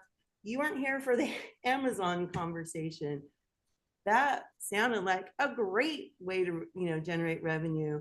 And you saw, I'm sure from afar, how the residents didn't want that. So it isn't all about money, and it's not all about revenue. It is about balancing things. No, I agree. I mean, I agree. I see where you're coming from, but I don't think it can hurt to have a comment on how it's going to not affect, how it's going to affect existing businesses, how our decisions are going to affect existing businesses. I don't think that's harmful at all. Yeah, Supervisor Farrell, maybe I can help a little bit. Yeah, please I do. think it behooves us to take this plan, and it does our CAO as well, as agenda items come forward. And that's why you'll see at the bottom, some of the elements of the plan, does it fit strategic plan, but it behooves us to maybe go a little deeper dive and to look at the actual components of what the current plan framework is. And it takes a little bit more time, but if we can answer those questions and then field input from people based on those questions, then that's sort of the way I try to strategically determine a decision and base it on factual information. And obviously we get a lot of emotional information, but just to help to use that as a tool. And, I think, and we'll just use the tobacco one. I think though, the bottom line, and I'm not saying it was the only thing that was focused on, but there was quite a loss of sales tax, and that's one of the areas we're leaking. So just again, to create that balance, maybe more of a discussion about it that didn't occur on the day that it was put into place. And obviously it's been recognized and we'll go back, but I think it's on us to try to make our framework fit and ask ourselves those questions. And I agree with Sue and Chris on the historical heritage that was in our original vision. I don't need that to remind me because George, we've been here all our lives, but for others, it might be a good thing to have in your vision. Right, exactly. That historical heritage is very important to us because that's what we base a lot of our stuff on in this county. Right. Business as well. So. Yeah, and I agree with you. One of the biggest things is I ran a business for 50 years. And the problem is, I've always said it, we're not very business friendly, which we need to be. But the state puts so many rules and regulations on the small business that it's hard to thrive. I know that. I have gone through that. And it's hard when all these fees and all this costs and everything come up that is implemented by the state of California. That's basically what has killed a lot of businesses in El Dorado County to thrive on, is because of all these policies that are put on by the state of California. Now, I really respect, our heritage in our county, and that, Chris. And one of the things I got to tell you, Chris, that video you did about the El Dorado Community Church, you need to get your facts straight first, and you need to reach out to me before you say anything. First off, it was 1853 when the church was built, not Yeah, I think we 1857. really Let's not have do that. to. You But guys anyway, can have that So if you conversation need that conversation, talk to me and I'll tell you about it, all right? Let's Yeah, stick to talk the to me. strategic Reach plan out for to right me. now. Anyway, all right. So back to the vision statement, and we could make a motion today that we want to add in historical heritage if we want to. Yeah. I will just remind the board, so part of the thought process that went into the mission and the vision was trying to get kind of something that was succinct, that we could remember, and, you know, easy to just be out there. But in addition to the vision and mission, we did have our core values. Right. And so we really expanded on that vision statement within our values. And stewardship is one of our values. Through collaboration and advocacy, we honor and protect our natural and historical resources, agriculture, and rural character for future generations. So we really did try and expand on that within the value section. So that's where that historical preservation definitely comes into. And that, I know it's there, Laura, but to me, when you do a vision statement, Vision. that's where it needs to be. Most people won't look to the core value section. So, and it was right there in front on every agenda. So I don't know how the And- rest of you feel, but Yeah. it was simple and straightforward. And I had to fight really hard to get rural character in there, by the way. It was a battle. So it's in there, and I agree with you. If it's not in the vision statement up front and center, nobody goes past that usually to find it. So I don't see why adding historical heritage to the vision statement is a bad thing. I like it up front and center. It's 2 words. They're meaningful. How does everybody else feel? I feel it should be. I'm fine with it. Yeah. It was in the last one. Any other big changes you guys saw?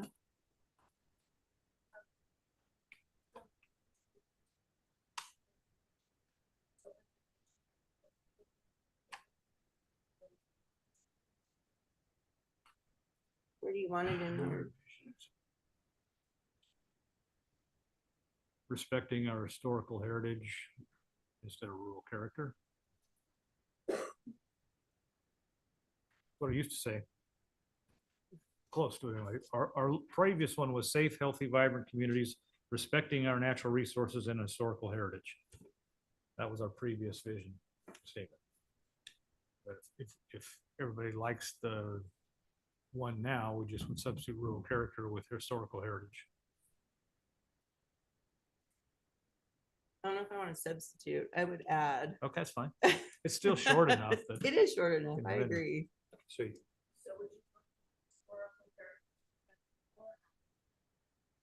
Or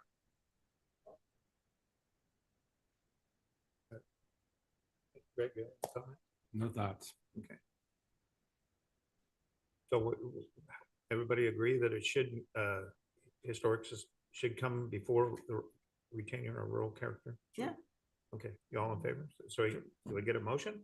Well, let's wait. We can see if there's anything else, but I think going back to Greg's statement as well, there are elements that work towards our opportunity, and Chair Turnbull, you said it as well. All the state regulation makes it difficult to do a lot of support things, but when we do get the opportunity, we do get a business moving forward in the right area and we support it, then we need to make sure that our planning and so forth has the right resources to move it ahead in a good fashion and get it done. Because otherwise, with a lot of these projects, they take forever and the market's gone. So, And I think it's already in there, you know, It- no, regarding it the is. permitting process. yeah, it is. And Karen's working on getting those streamlining and so forth. I mean, I know there's some other things that we can work on that we talk with Karen all the time about. So I think most everything is there and we're going in that right direction. And that's what a lot of it is, because a lot of the, when you're going through the process and then the state imposes another thing, especially when it comes to that, and it delays a lot of the stuff that gets done. So, Right. Well, and I'll just go back to one of the things Debbie brought up was the ranch marketing ordinance. A lot of the emphasis for reviewing that And the quality of life is based on things that are already in the original ranch marketing that weren't being enforced. So code enforcement now is doing a better job. We've defined it and they're out enforcing to improve that quality of life around that. And then I'm sure we're going to proceed, I would think eventually with some sort of an event ordinance, because it's just happening out there and it can be a part of our economy, but we've got to be very careful with it because again, that's one that really affects people's quality of life. Yeah. So. Agreed. So what are you thinking? What do we need to do? I'm looking at Carla. Yeah. Well, I'm looking at the vision statement and it is an aspirational statement. A vision statement is an aspirational statement of what we want to be in the future. What we look to be moving forward. And the way that it's written now, all those things talk about what we want to do and be in the future. We want to provide, have, whatever, but we want to have exceptional quality of life with a strong sense of community, rural character, managed growth and opportunity for all.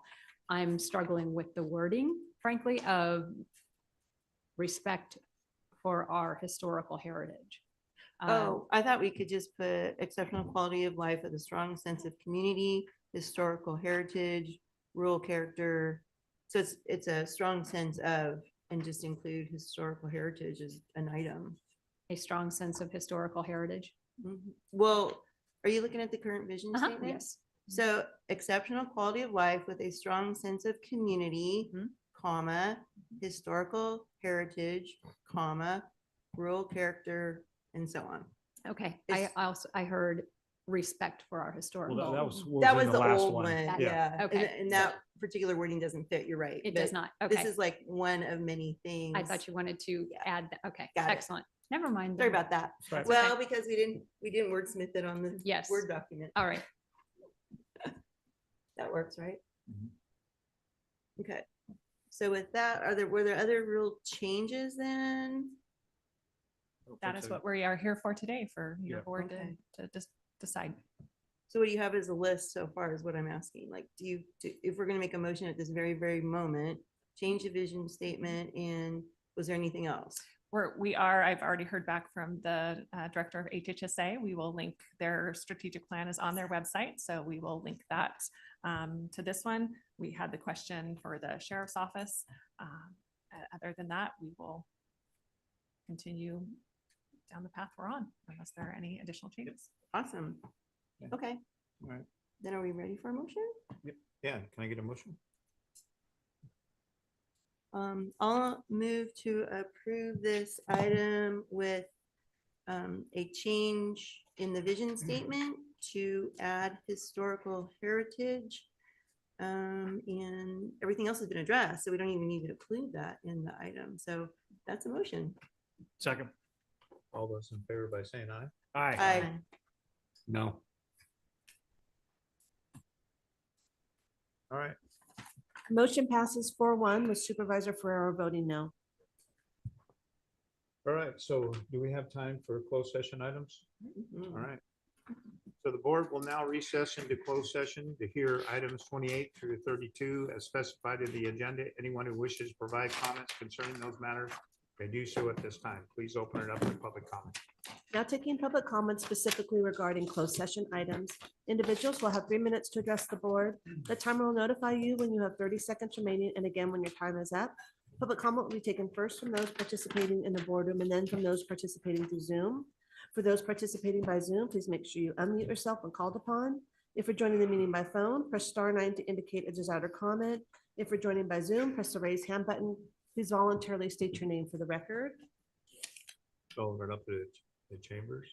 Anybody like to speak on closed session items? Now taking public comment from online participants. Taking public comment from Debbie. Oh, my goodness. I'm sorry. I didn't mean to raise my hand. My apologies. Thanks, Deb. That's okay. There's no additional public comment.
Greetings, El Dorado County. The Board of Supervisors is now going to resume our regular session. Do we have any report out? Thank you, Mr. Chair. The board did complete its closed session agenda and heard items 28 through 32, and there is no action to report out. Thank you for that update. So also I want to recognize the students from Independence High School. Welcome here to kind of see what's kind of going on in El Dorado County and what happens in the boardroom. So thank you for being here. I appreciate that for you guys being here. All right, so beginning with open forum. Open forum is a time to the public to comment on any item that is not on our agenda today. Kim, please open us up to open forum. Please open it up. Now taking public comments on open forum. Individuals will have 3 minutes to address the board. The timer will notify you when you have 30 seconds remaining and again when your time is up. Public comment will be taken first from those participating in the boardroom and then from those participating through Zoom. For those participating by Zoom, please make sure you unmute yourself when called upon. If you're joining the meeting by phone, press *9 to indicate a desire to comment. If you're joining by Zoom, press the raise hand button. Please voluntarily state your name for the record.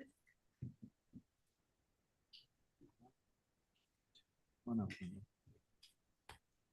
just want to tell everybody, be respectful, in front of the board chambers today, especially when we have students here. So just be respectful. Okay. Yeah, Linda. I hope that wasn't. Not at you, it's directed at everybody, so. I say last time. Sorry, Linda, I didn't mean it that way. I'm still reading from the book Paradise by Lizzie Jordan. I get my 3 minutes and I try to let you guys know what's in the book. Last time I left off that there had been a program that had gotten people to sign up, and they had reached only 215 clients. They left 247 voicemails and were unable to contact 498 clients whose numbers were unlisted or disconnected.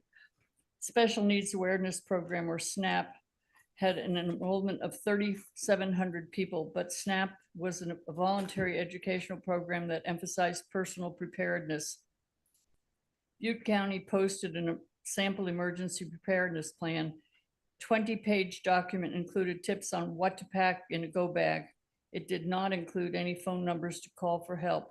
SNAP also issued reflective window placards so that first responders could spot their homes. It was not clear how many people, if any, had actually placed the placards in their windows. So you can give things to people and they don't react. Jamie, who worked at the care home, was talking to his boss, and as she deliberated with him how they might save the elderly in charge of in the care home if the vans didn't arrive. If it came down to it, she said, staff could shelter residents in the tiled showers or perhaps walk-in freezer. While they entertained her hopeless plans, the motorcyclist attempted to persuade the patrolman at the blockade to release the vans uphill. Staff began lining up their own cars. A man driving a tall Dodge truck pulled into the parking lot, offering 2 extra seats. The wildfire was closing in. All of the residents were packed up and sent off except for 7 least mobile. Several of them were obese and couldn't move because of their size. Some were recovering from hip and back surgeries and couldn't bear extra weight on their limbs. The staff depended on mechanical lifts to transport them. At 9:45 a.m., Jamie's boss was about to usher residents back indoors to shelter in place in the walk-in freezer or the tiled showers when she saw a white van pull into the parking lot. A second van followed, and then a third and a fourth. Somehow the motorcyclist had gotten the patrolman to let them through.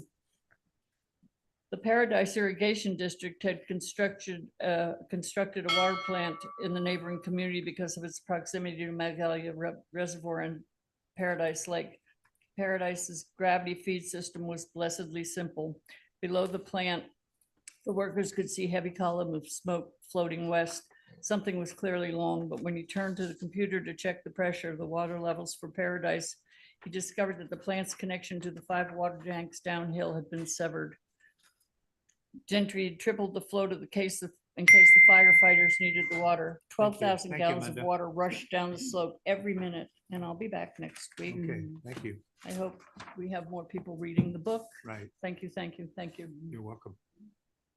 Lori has my copy now. It's on my Supervisor coffee Farley table. has it. Yep. Yeah, We're passing it around. right, we're passing around. I got Are Greg. you ready? Yeah, yeah. Caleb Armstrong from Nonprofit Construction Corporation.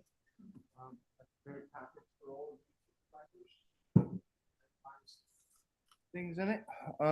What's inside the packet is some of the packets include housing choice voucher, home ownership information, guidance on how El Dorado County can start participating in the home ownership option. I know there's been a lot of budget issues going on with El Dorado County, and investing in your public housing authority can actually help generate revenue for the county. So if you take into example, we have the Community Development Financial Agency over in Planning and Building, and then we have the Section 8 Housing Choice Voucher Program underneath Public Housing Authority. That loan can be provided through Community Development Agency for Section 8 Housing Choice Vouchers to purchase homes. It's a little, sure, they can purchase them at market rate. It's not as beneficial as doing new construction development of public housing choice voucher homeownership programs helps create equity in those developments. We did them dollar for dollar cost. They actually generate maybe $150,000, $200,000 in equity, which helps them break generational cycles of poverty. Right on the very front page of this, you'll see 2 QR codes. One will take you right to that website. And then the second one will give you an overview video of county participation with partnerships. Like in this instance of that video, it gives an example of Habitat for Humanity and how Habitat for Humanity partners with public housing authorities to create homeownership options. I think the biggest, and there's no way I'm going to get all this out in 30 minutes. There's absolutely not. So that's why I created the packet. If each district created 28 homes at cost, you generate about $200,000 if you sell those homes at market rate to those housing choice voucher holders. That voucher gets applied towards a mortgage. You profit about $200,000 per home. That generates about $5.4 million per 28 homes. So if each district did 28 home developments, you're looking at $23 million in revenue for the county. And then you guys do what you want with that. Okay, thanks, Caleb. Appreciate it. Thank you for the packet too. Yeah. Anybody else want to speak? Nope.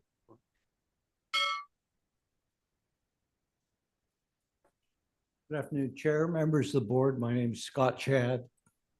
I just wanted to offer a general observation. I know that many of us are observing events at the federal level of our government.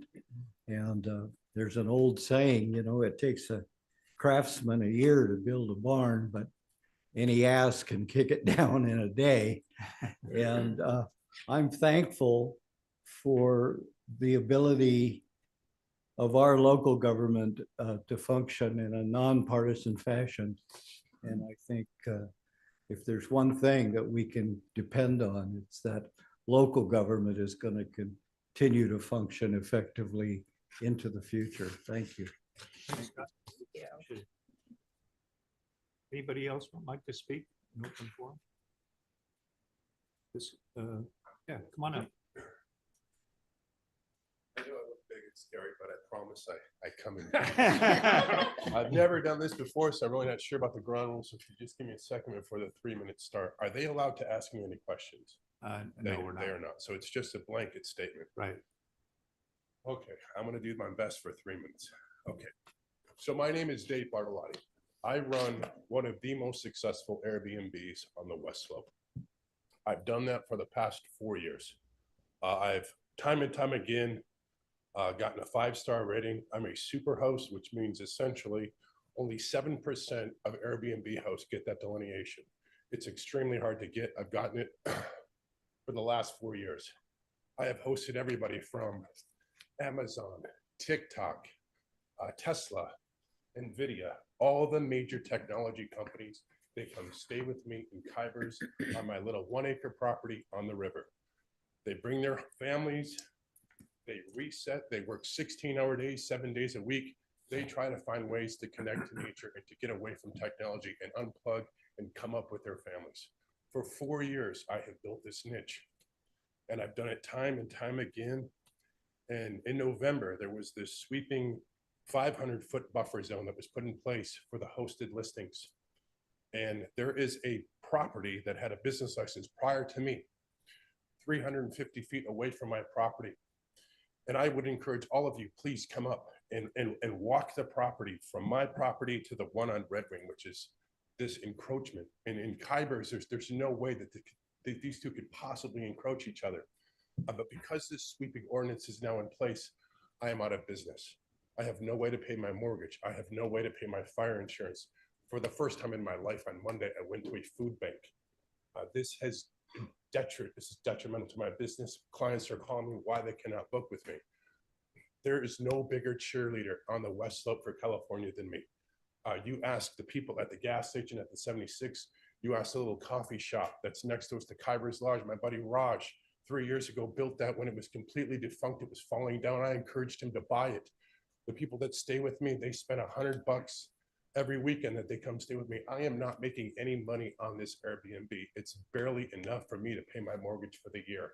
I just did my taxes yesterday. I would open that all up to the board.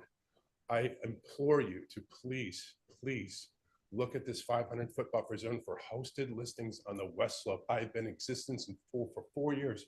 It's not like I just did this yesterday or opened my doors. I have some of the brightest and biggest companies that are staying with me. I'm the example for Airbnb hosts. You should ask me, how in the world have I been doing this for the last 4 years with this success rate? And what are all of these big technology companies saying about El Dorado County? What do they have to offer? I would be willing to share this information and tell you what is happening on that West Slope and why they're staying with me and what I have to share. Please reconsider this 500-foot buffer zone on the West Slope. It is detrimental to my business and I can no longer function. I can no longer even pay my mortgage. Thank you for your time. Thank you. Thank you. Anybody else in the board chambers like to speak in open forum? Go to our Zoom participants, please. Now taking public comment from online participants. Now taking public comment from Lisa Daly.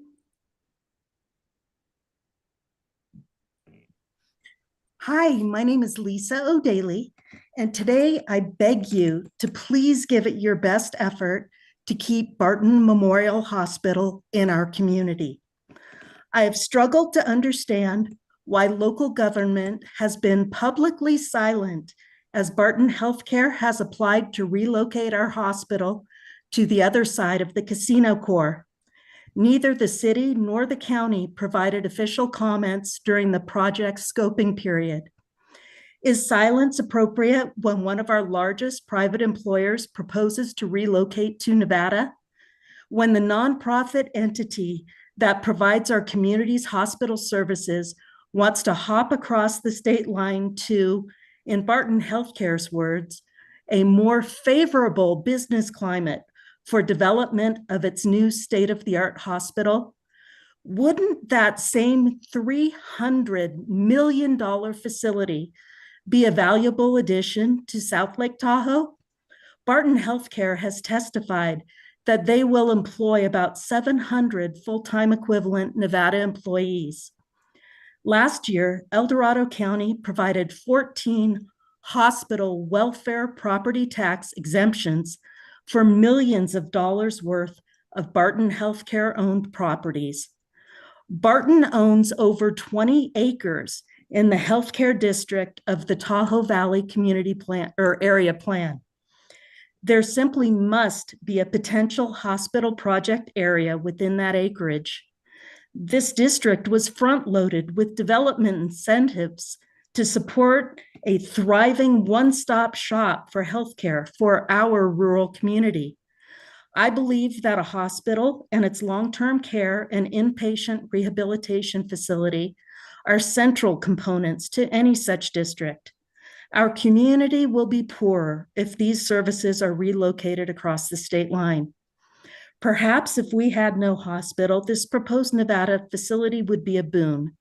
But Barton has served our community for 60 years. Its relocation reduces access to convenient hospital and convalescent care services for your residents, especially those who seek care in California.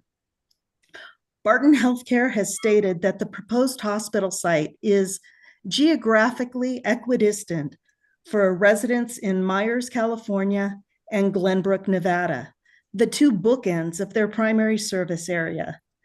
But the census data shows that Glenbrook has only 315 residents, while the unincorporated El Dorado County portion of the basin has over 2,100 residents, and that includes me. Thank you. I ask, what is being done to encourage Barton Hospital to please stay in California? Thank you. Now taking public comment from Kathy Lishman. Good afternoon, board. I just want to follow up on what she was just saying. I can't imagine having the hospital on the other side of state line and trying to get there in an emergency. A lot of emergencies take place. And I also heard that one of the reasons that they want to move is because they have a lower employee to patient ratio. So it just seems like a really bad thing for people who need the service quickly. That isn't why I came to speak to you today. I know you're dealing with some serious budget issues, and while we're all aware that public safety is a high priority and law enforcement belongs high on the list, please also consider the hundreds of vulnerable seniors, many living alone in our county, and their safety and well-being. This requires nutritious meals, adequate heating and cooling, volunteers checking on them, senior daycare, senior legal, and other related services. Administrative positions can be very costly, while frontline service providing positions less so. Now would be a good time for larger departments or agencies to consider streamlining multi-layered administrative functions to reduce overhead and redirecting this savings into vital services. While laws and outside entities mandate programs, the services most critical to the public good are often a combination of both mandated and discretionary programs. A top priority for the board should be ensuring the most vital needs of county citizens are met. Please continue to support our at-risk seniors and those who serve them. Thank you.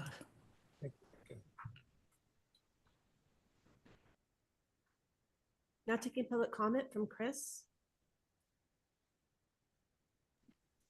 Thank you, board, for the opportunity to speak with you today on Open Forum. I'm Chris Payne from Diamond Springs, and I wasn't going to comment, but I thought since the students from Independence High School were there, that they could understand from my perspective how important it is for them to be in the audience. Not only today, but this morning, when we had a number of agenda items that took a lot of time to be able to discuss, one of them being our strategic plan, our mission and vision statements, also our goals and our objectives. I'm speaking as to local government being much more important in terms of how things are done, how is service offered, and what kind of attitude does local government have, in this case, El Dorado County, in terms of our lives. The students from Independence High School, whether they wanted to come here or not, had to be there, I assume, because of school credits or because of the education that they might be getting most recently in terms of how government works. As a historian that I've talked to you about previously many times, actually, my graduate degree was in public administration. I remember in school where it used to be, when I was going to school in the 50s and 60s, it used to be called civics. Whatever its name is, public administration, civics, or something different, it's all meaningful because it's the closest thing to community that we have. It's an expression today in open forum of people who find out that because of local government, there has been consequences that have touched their lives. And with those consequences that touch their lives, I know you as a board of supervisors, listen to those individuals.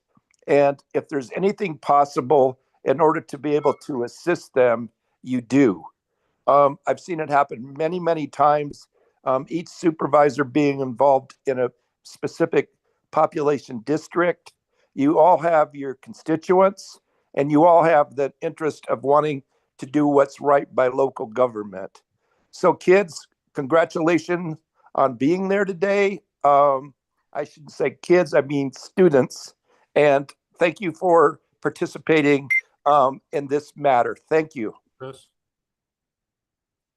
Now taking public comment from iPhone.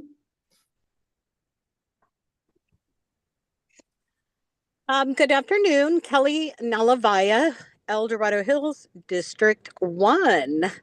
For the students, I guess we'll do our own little 101. District 1 means I live in a certain area of El Dorado Hills, and that handsome guy up there, Greg Ferraro, is our voice. And each of you have a voice, but collectively, they are all our voice, which is really what I'm calling in to talk about today. I'd like to recap just my feelings on last week's discussion of the CSD. Needless to say, I was disappointed at times, I was mad at times, but most of all, I was hurt at times. I heard it called ridiculous. I saw my supervisor treated very disrespectfully and interrupted, which kudos to you for acknowledging that and being asked to let finish. I heard us called those people in El Dorado Hills and don't want to be involved. And a lot of other stuff I won't get into, but really what it comes down to was the most important thing Supervisor Ferrero said is he's not doing this for the 5 people on the, or 4 on the CSD.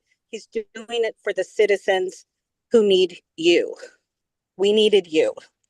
You all collectively represent us. You may look at us as El Dorado Hills, those people down the hill.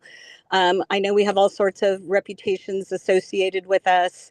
Hot Mess Express, good luck. You don't, you think you want to be a city? Well, you just gave Cityhood Committee the biggest talking point they have, which is that maybe we really don't have a voice, representation, and people who genuinely want to see us move forward. We needed that appointment. We were counting on that appointment. At the most, it maybe would have taken an application period, a review, and then a recommendation from, as I believe it was being suggested, Supervisor Turnbull and Supervisor Ferraro. I think that would have been a minimal gift to us in lieu of now being in limbo until November 2025 and a $75,000 minimum, to what I understand, cost to have to wait and hash this out.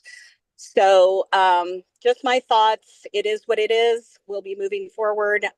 We had already had wonderful people stepping up, wanting to do the job. As Supervisor Ferraro had mentioned, he'd already had people reaching out. And so I guess we'll see everybody at the ballot box. Thank you. Thank you, Kelly.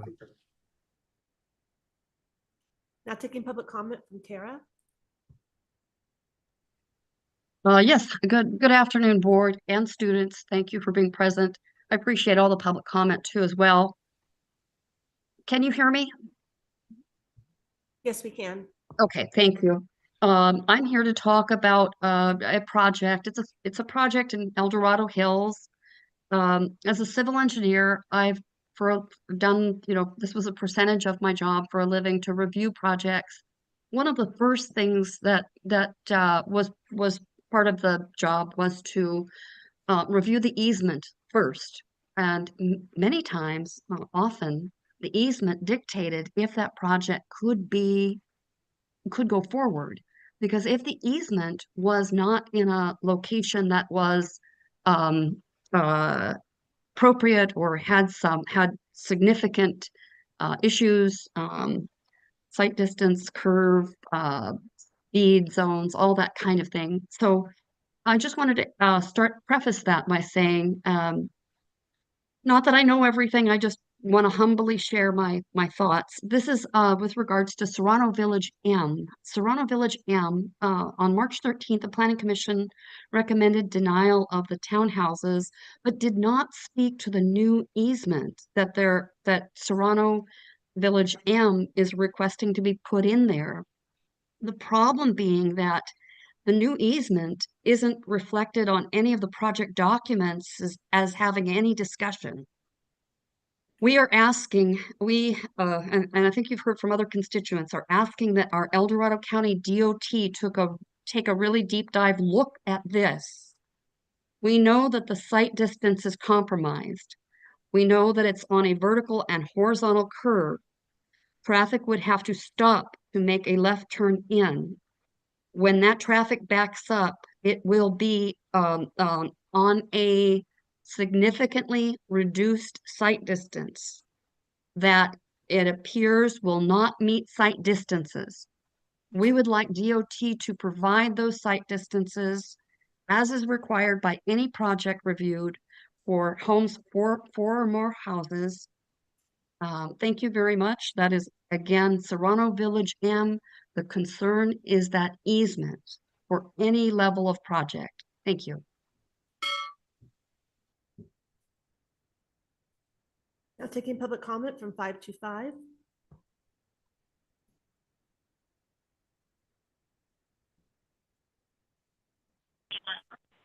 Hi, Leo Bennett, Koshan, Pollock Pine. I'd like to piggyback on the great comments from Kelly. I urge you to bring this back in terms of helping the citizens of District 1. As Kelly pointed out, we're all one county. I've asked about your good governance workshop. Not sure if it's happening in April, but I reread the manual and it talks about a governance mindset, being civil to each other and thinking about the greater good of the entire county. What Supervisor Ferraro, if I'm saying it right, brought to you, you still have time. I urge you to consider the input and move forward so that $75,000 is saved and that the part of the county that contributes so much to us and is our gateway can return to a fully functional board. My second point is to congratulate you in your discussion today and bringing back history in your vision. And I again urge you to find funding in the general fund to promote our history, to promote the Film Commission and its 66 films, to promote that's happened here historically, to promote Apple Hill, to promote the vineyards that have roots going back a very long time. There was a recent article about how we don't tear up our vines here. We honor their history, and especially dear to my heart, the wagon train. I'm looking at an article from 2001 in the newspaper where a predecessor board voted $10,000 in perpetuity to assist the wagon train in its financial difficulties, to give back to the wagon train after it had given to this county for over 50 years, and to consider the fact that this is the only moving history event that's over 2 states, and as the supervisor back in that day stated, that it brings people from all over the world to experience the history of El Dorado. And I know that the 75th anniversary had international coverage. Thank you for taking my comment. Yeah. Now taking public comment from Sue. Hi, Sue Taylor. So thank you for adding to our vision statement, the heritage. I appreciate that this morning. But I'm calling about the misuse of SB 35 and the serious concerns I have that so many of those projects are getting jammed into Missouri Flat area along a 2-lane mining road that cannot be expanded. And I'd really appreciate it. I have the rules, the laws, the codes. I think you're being poorly advised by staff on what you can and can't do when it comes to these projects, because so many times I've heard you repeat that the state's making us do this, when in fact, if you read the ordinance, it's not true. So one of those, which I'll bring up again, is that to approve one of those, there needs to be no personal or subjective judgment by a public official. That's in the law. I read it to you numerous times. It's just, I don't understand why you keep moving forward with these and not considering what the law says. You can also retract the resolution that says that it can't be appealed to the board. And my issue with, there needs to be an appeal process when it actually, when you've pretty much given all this authority to the planning director to approve these projects and put them in. And there's got to be a way to appeal when that doesn't qualify for SB 35. And it's interesting that you're sidestepping all of the health and safety codes that are required for these type of projects. And I just had a interesting phone call from my daughter this morning about, in South Carolina, a major car manufacturer came in. They clear cut hundreds of thousands of acres for this plant. EPA came in and said their actions washed out 2 bridges. Well, the car manufacturer said it wasn't us, it was the county. The county, in their zealousness to bring in this business, provided the infrastructure for them, which ended up wiping out the bridges. So now the EPA is going after the county. I kind of compare that to such a smaller, thank goodness we don't have hundreds of thousands of acres that are wiping out bridges, but we do have the location in off of Cokie Lane that is literally, I drove over there in the rain and it is saturated with water up to the top. And you've already got El Dorado, the town that we know floods whenever it rains, and we had cars floating in the water down there. So by ignoring the laws, you're creating health and safety issues that are going to be compacted if you continue to. But anyway, any of you can reach out to me. I can show you the law, show you how you can fix this. Thank you. Now taking public comment from Linda Campbell.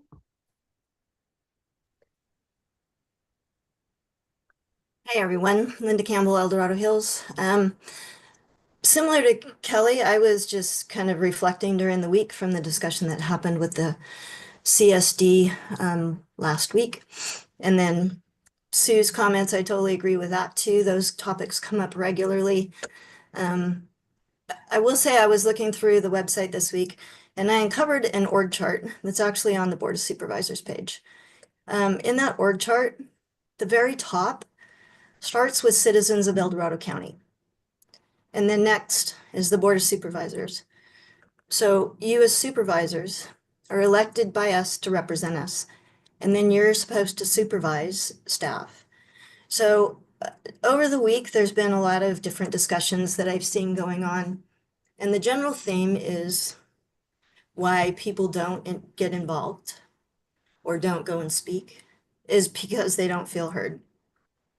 They don't actually feel like they're represented. And I just want to bring this up for the supervisors, hopefully to kind of some self-inflection time to determine, are you really representing us as citizens? Are you listening to us? A few of us get up on a regular basis and attend and speak to items or write in on items or connect in other ways. But I think that the general perspective that you guys just don't listen prevents more people from doing it. And I think that's really unfortunate. One of the other things that, I guess my final comment, just a curious question to County Council, because during the discussion last week, there was some little note that was written by Supervisor Parlin and showed to Supervisor Veerkamp while some of the citizens were speaking. And I'm just wondering if items like that would actually be considered public information, and if they would be retrievable through an Information Act request. Just some things to consider in how you behave and act as you're on the podium representing us. Thank you.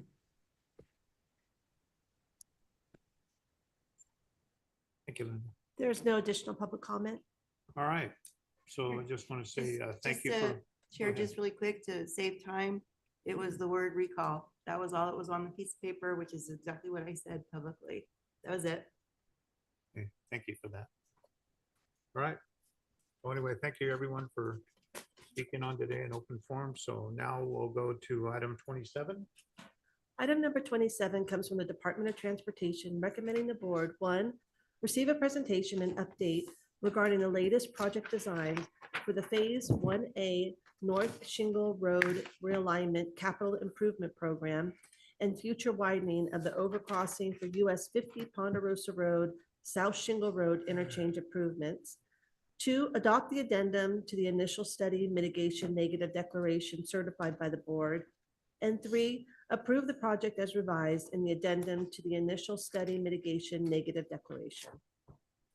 Welcome, Matt. Good afternoon, Chair Turnbull and Board. Matt Smeltzer, Deputy Director, Engineering, Department of Transportation. Yes, Kim is correct. We're here to adopt the addendum to the initial study mitigated neg deck for the Ponderosa interchange and approve the project as revised. This is an approved project already, and this is just a minor addendum for some minor technical changes that didn't warrant a supplement or any other higher degree of documentation for CEQA. An addendum is for changes that don't create any significant changes, anything substantial or anything severe to change mitigation or the scope of the project in general. During the CEQA process, we do preliminary design, and we save the final design for after the project is approved, so we don't waste a bunch of engineering time and money diving into details that we're not sure the general scope is approved for yet. So we're being as transparent as possible, and as always, and that's why we're going above and beyond the requirements of an addendum. We did a public meeting on March 19th. It was a great turnout. The hall was packed. There was over 60 people there, and it was a very supportive and positive crowd for these changes. The message we heard was that these improvements are overdue, and they are. And our slides will go over that. And so I guess that's it. And I'll get started on the slides. Okay. All right. So we've got a basic breakdown here of introductions, project history and background, environmental project features, some traffic analysis and operations information, and then the next steps. So project history and background. This project has been around for a long time. This interchange has been around for a long time. It was built in the 60s. And when I came here in 98, I think that signals got put up in 2000. And we said, those are only going to last about 10 years. It's been 25 years now. Yeah. It's not good to have very closely spaced signals and frontage roads at interchange ramps that are that close. Causes a lot of operational problems for the traffic and safety risks too that people will take because of that. We did a workshop in 2008 proposing alternatives and analysis of what improvements could be done. We updated those studies. There were some ups and downs with the project, slowdowns, economy, and all kinds of things took place through that time.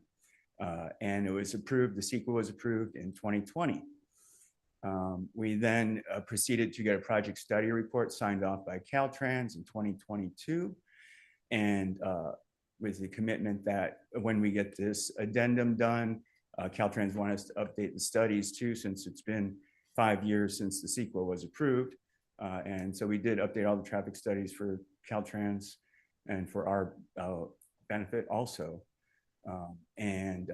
So that's where we're at today with this addendum, and our next steps will be to get NEPA after that, which will open the door to us to get some federal funding, hopefully help out. Purpose and need statement of the project. Basically, this is why we're doing the project. And it's to address the deficiencies that are out there. Deteriorating interchange from the 60s is not designed for today's traffic in any way. And it is closely reaching a level of service F. It is closely reaching gridlock. It is backing up on the ramps as you've driven through it, you've experienced it or seen it. That is a very undesirable situation to have traffic backing up on a high-speed freeway.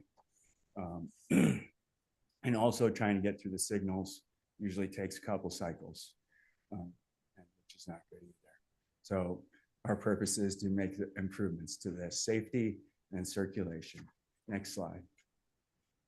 So the project was a long time ago decided to be phased during that initial environmental document and project study report work, knowing that the frontage roads were the most important thing and the greatest benefit to this improvement. By moving those frontage roads, Duroc and North Shingle, away, that's going to provide a significant improvement to the safety and the traffic. And that is our first two phases, move Duroc, which we have funded, and move North Shingle realignment. And then the third phase, and phase 1 and 2 are going to be at the same time for a reason, because the dirt work balances. The export dirt that will come off of North Shingle will be used as imported dirt on Duroc, which saves the county a lot of money, rather than doing them at separate phases. So that's the way we strategized this for a long time. And that's how we are moving forward today too. So the future phase is not funded at this time, which would mean widening the ramp.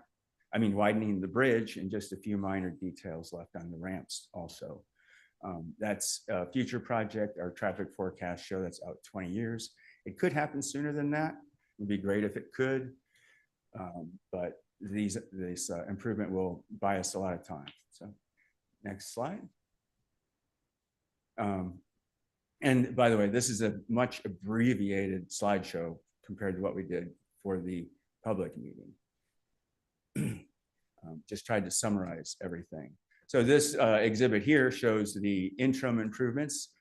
Our first phase, the North Shingle and the Duroc realignment, some park and ride work that will be done. That's all in the black there, the green dots in the middle of those intersections. Those are roundabouts. Hope that doesn't throw you for a loop. But it was, you'll see the benefit of those and some more information here about the analysis that did that.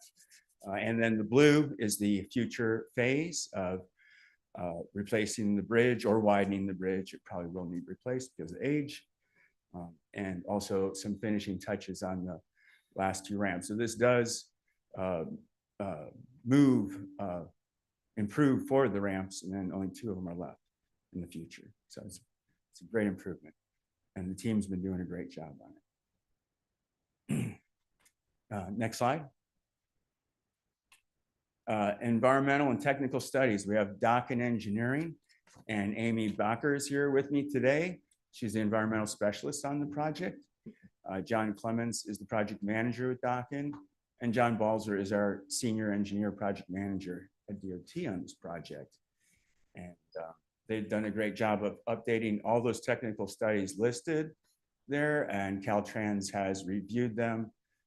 And Caltrans does a very intense job of reviewing things and improving things cautiously, because they have a very high-speed highway with a lot of traffic on it.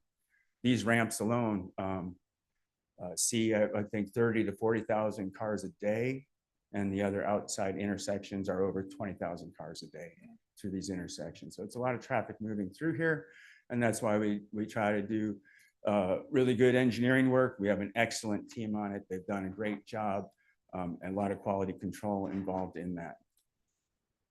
Next slide. Environmental clearance. The CEQA, like I said, was complete in 2020. Technical studies have all been updated and approved by Caltrans, including the traffic analysis, which I'll talk about a little further. Caltrans requires an intersection control evaluation and for all the intersections involved, and that was one of the steps in the traffic studies. And the addendum was posted on the website. And like I said, NEPA is underway. That's why we had Caltrans review and approve everything. So we can get our National Environmental Protection Act clearance. And then I believe there will be some good opportunities to go after some federal funds, because the way this project improves air quality and mobility for pedestrians and bicyclists at this project. So,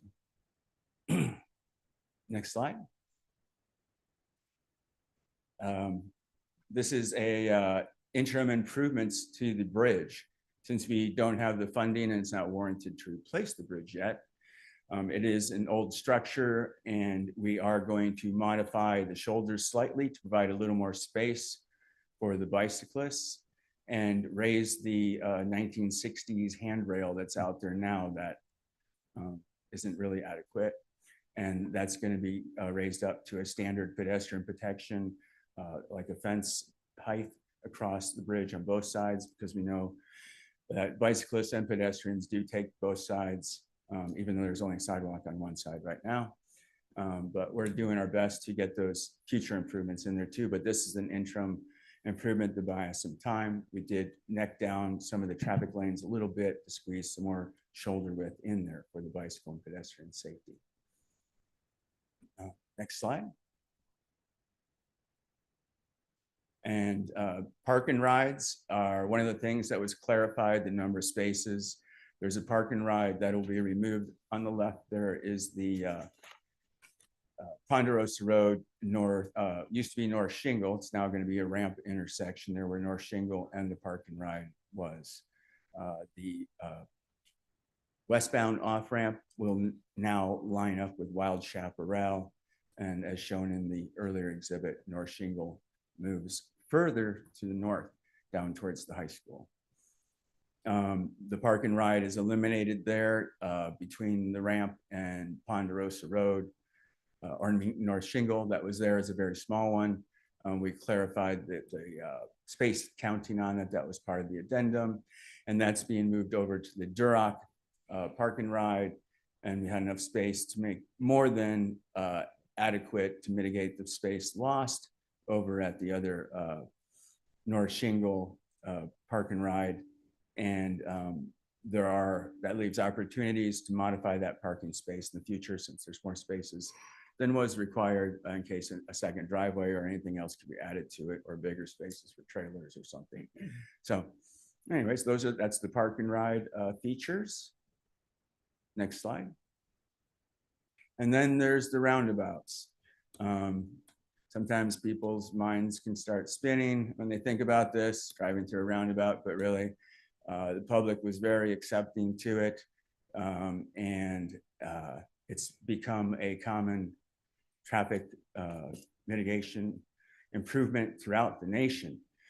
City of Folsom, I don't know if you heard recently, adopted a policy to study almost every intersection they have in Folsom for the ability to maybe retrofit into a roundabout. And that study is going on right now. And here's an example of where it can work really good at these frontage roads. Improves the traffic performance significantly and the safety. We did consider roundabouts at the ramps, but as I mentioned, that's over 30,000 cars a day. That would require a double circle roundabout. And I don't think we're ready for a double circle roundabout yet. I don't want to drive through a double circle roundabout. But anyways, they're up in Europe quite a bit, but it's not the best solution for the ramps. It could be in the future, we don't know. But right now, these are the concept designs for those roundabouts at those two intersections with pedestrian features and so forth. And the middle of the roundabouts provide an opportunity for a community beautification project, such as the apple in the middle of the roundabout and Camino right there, which just got landscaped this last weekend by the high school students at El Dorado High School. And it turned out beautiful. The sculpture is there in the middle. And there's opportunities for that in Shingle Springs when these roundabouts are done too. And it's been done at almost every roundabout I've seen around in California is some sort of beautification project in the middle to represent the community, the history, or whatever they want to represent about that community. So next slide. And this is just some of the general information about the benefits of roundabouts.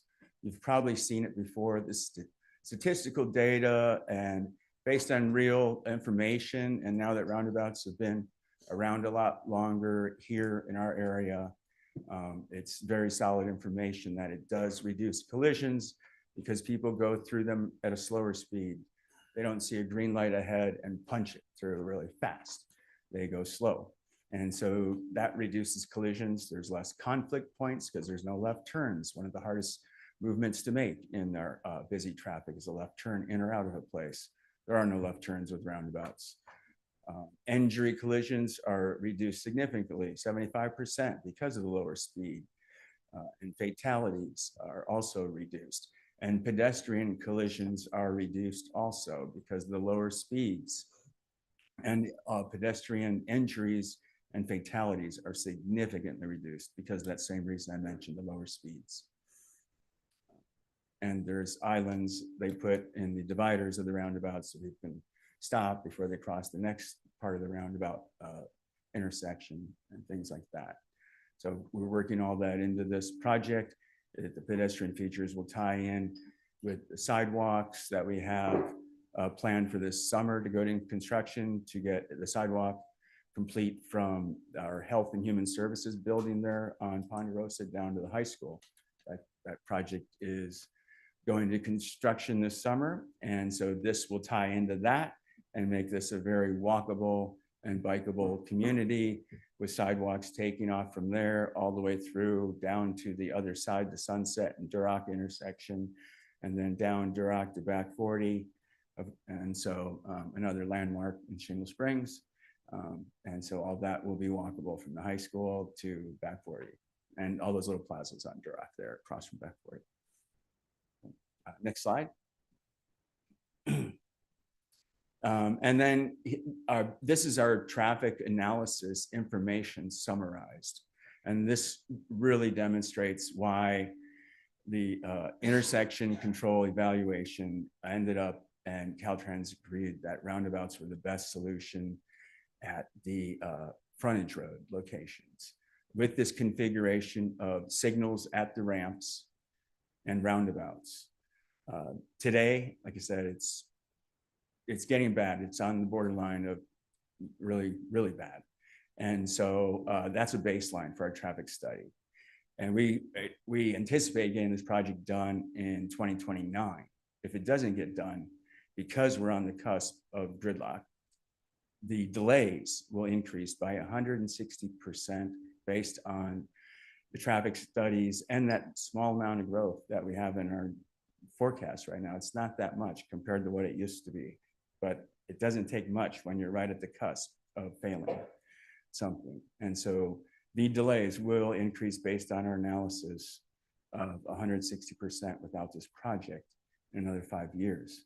With this project, the delays go down by about 50%, 56%. And that's on the AM travel going to, say, from South Shingle to Ponderosa High School, which is somewhere I've traveled a lot because I live in Shingle Springs and I live down South Shingle and my kids went to Ponderosa High School.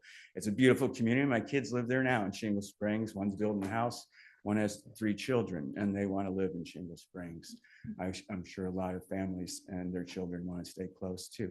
And it's a great community. And then in the PM travel, existing baseline, opening year without this project in the PM, we would see almost a 50% increase in delays. But with this project and opening year 2029, we would see approximately a 50% decrease in delays at the interchange when you travel all the way through those intersections.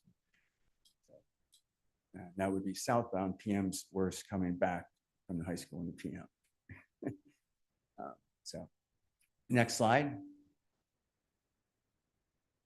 And so next steps, summer of 2025, We will have the CEQA addendum approved, I'm assuming, and then we'll get the NEPA approved. And then in the fall, we can start the right-of-way. We don't start the right-of-way process until that's done so that we know we have an approved project, so that we do not confuse people, approach them about changes to their property, their frontage, their accesses.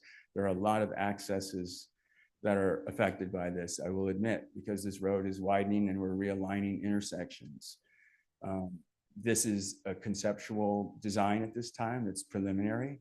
There are a lot of driveway details to work out now. Once we know this is locked in, and then we can go to final design, we'll start working with property owners and seeing what we can do to minimize the impacts in the final design.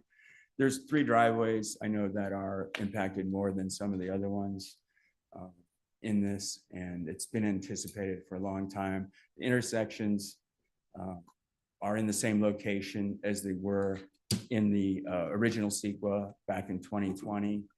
And when we kind of evolved with the studies over that time, we kept that. So the addendum's simple, intersections in the same location. We are playing with some designs a little bit now. If this gets approved, we can play with those and see what we can do to make every driveway and every encroachment fit to the and properties. Some of these roads go right through the middle of the property to minimize the impacts to those people. And so in 2025, hopefully we'll be starting the right-of-way process in the fall and final design.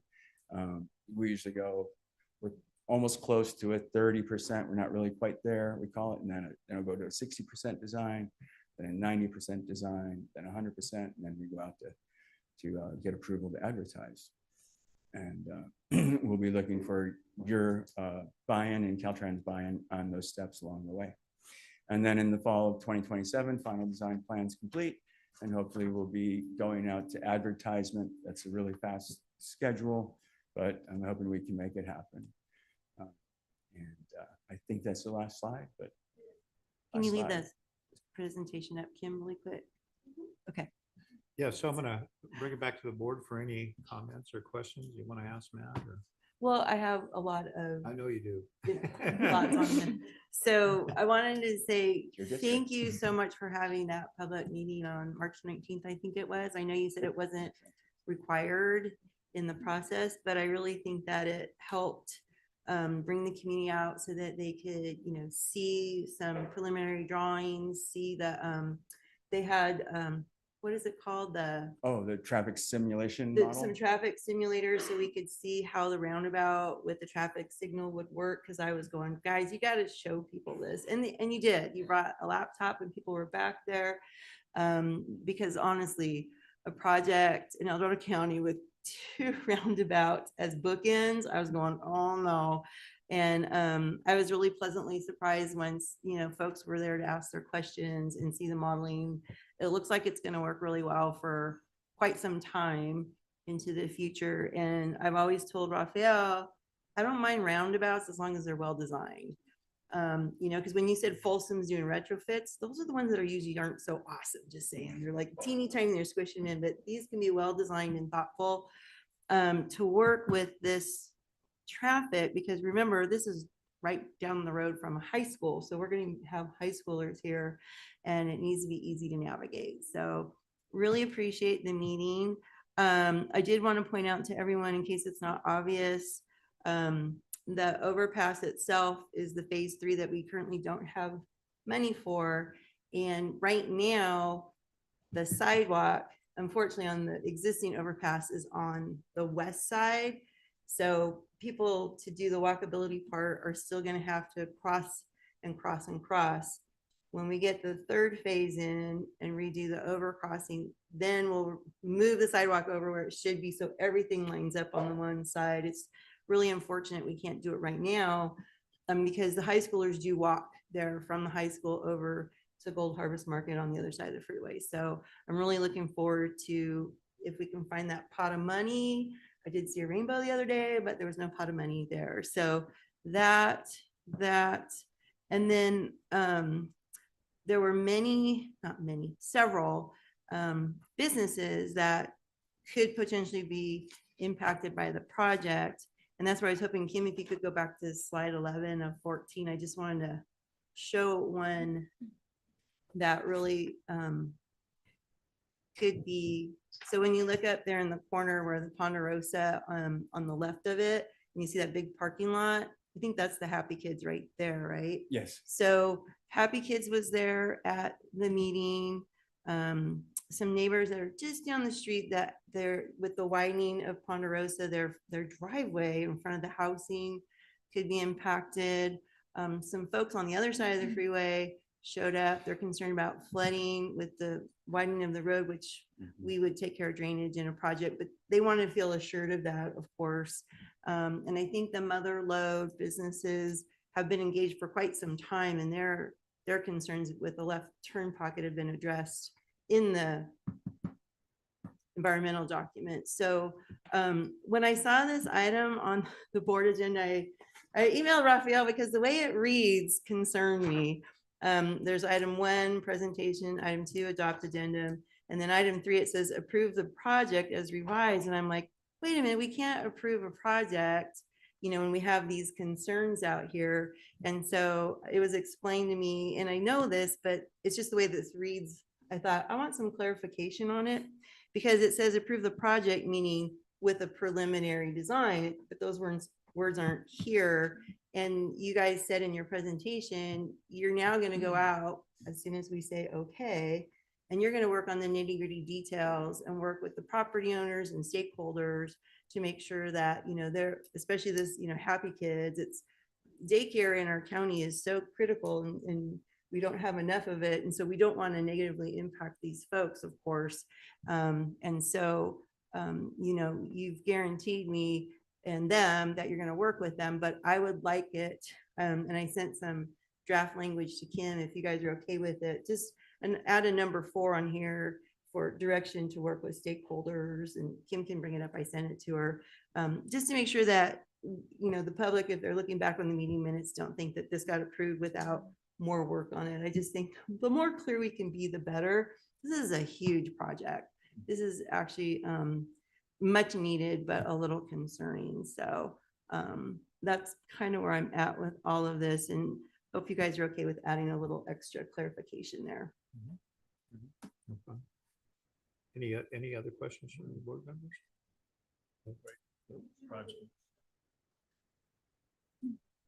That'd be great.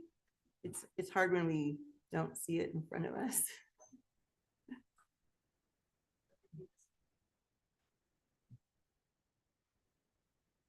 And Raphael said that this language works for him.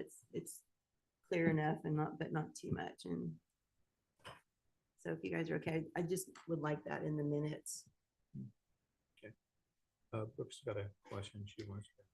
Yeah, just a question of clarification, but it's more technical. It's for my kind of my own knowledge, but you made it sound like we're going to do a NEPA study in anticipation of getting federal funding.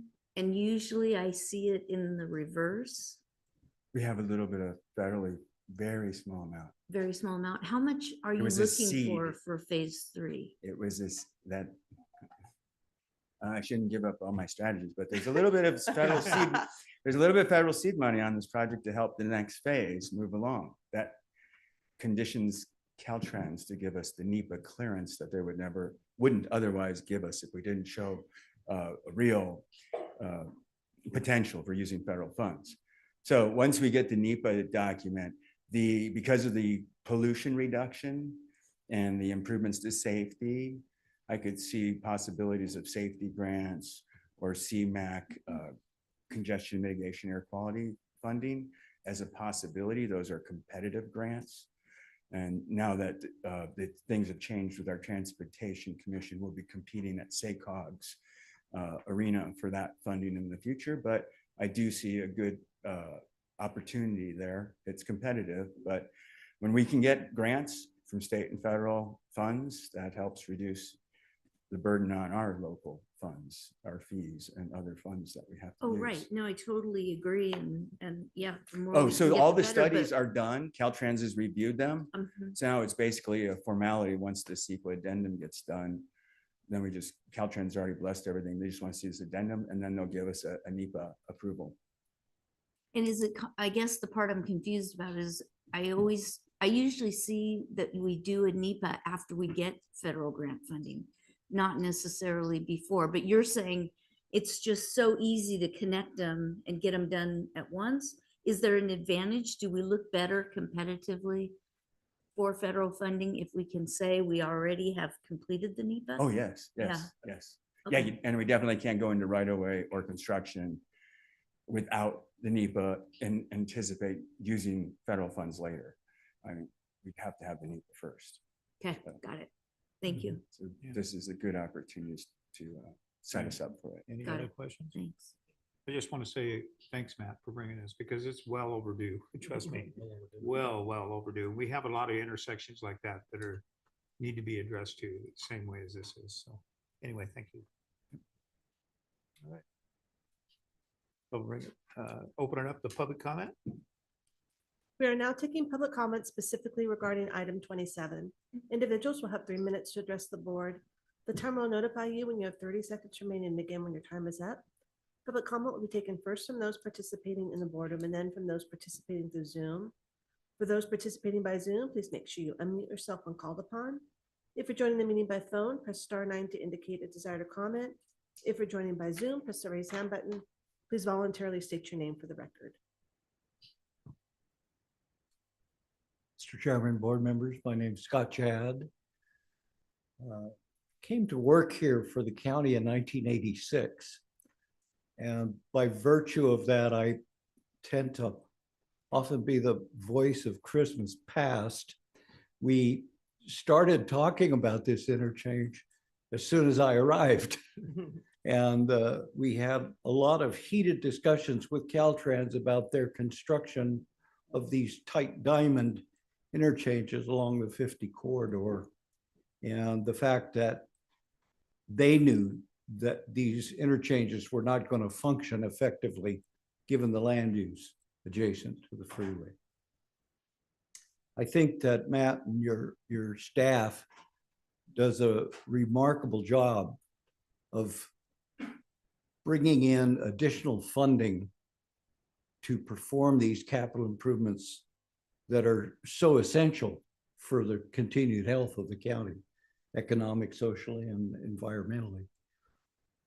The concern that I had back in the old times, I continue to have today, that we're able to access funding for capital projects, although sometimes it requires more time than we would like. But we can't find the money for road maintenance. And the maintenance of the facilities that the people are traveling on to get to these major capital projects are deteriorating to the point where there's going to be a growing concern with hazard related to the deteriorating facilities. So I would urge your board members and in association with the transportation folks to try to figure out some method to put a decent amount of money into maintenance over and above the capital projects, because that's going to become a real serious problem in the future for you.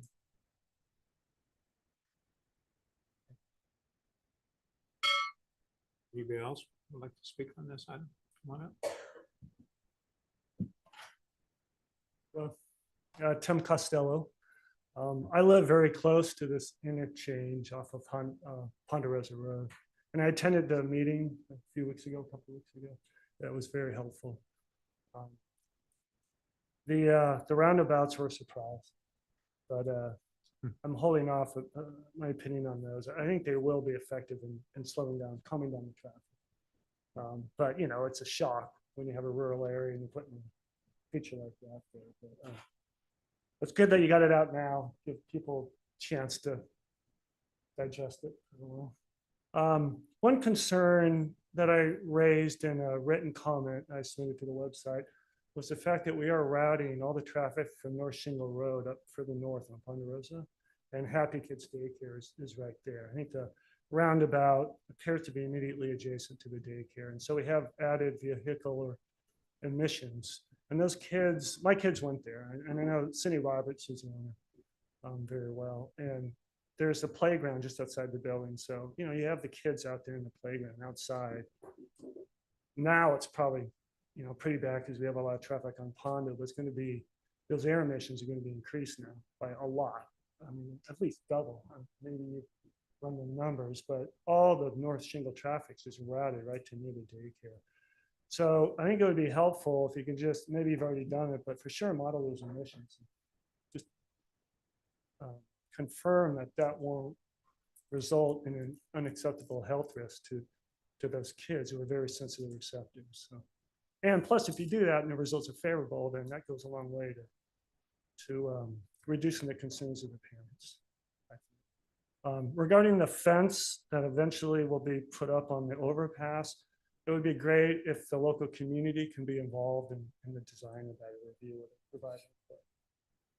rather than just a 6-foot chain link fence with razor wire on the top, or however it's going to turn out. It'd be good if we could put a decorative element on that, you know, and make it an asset.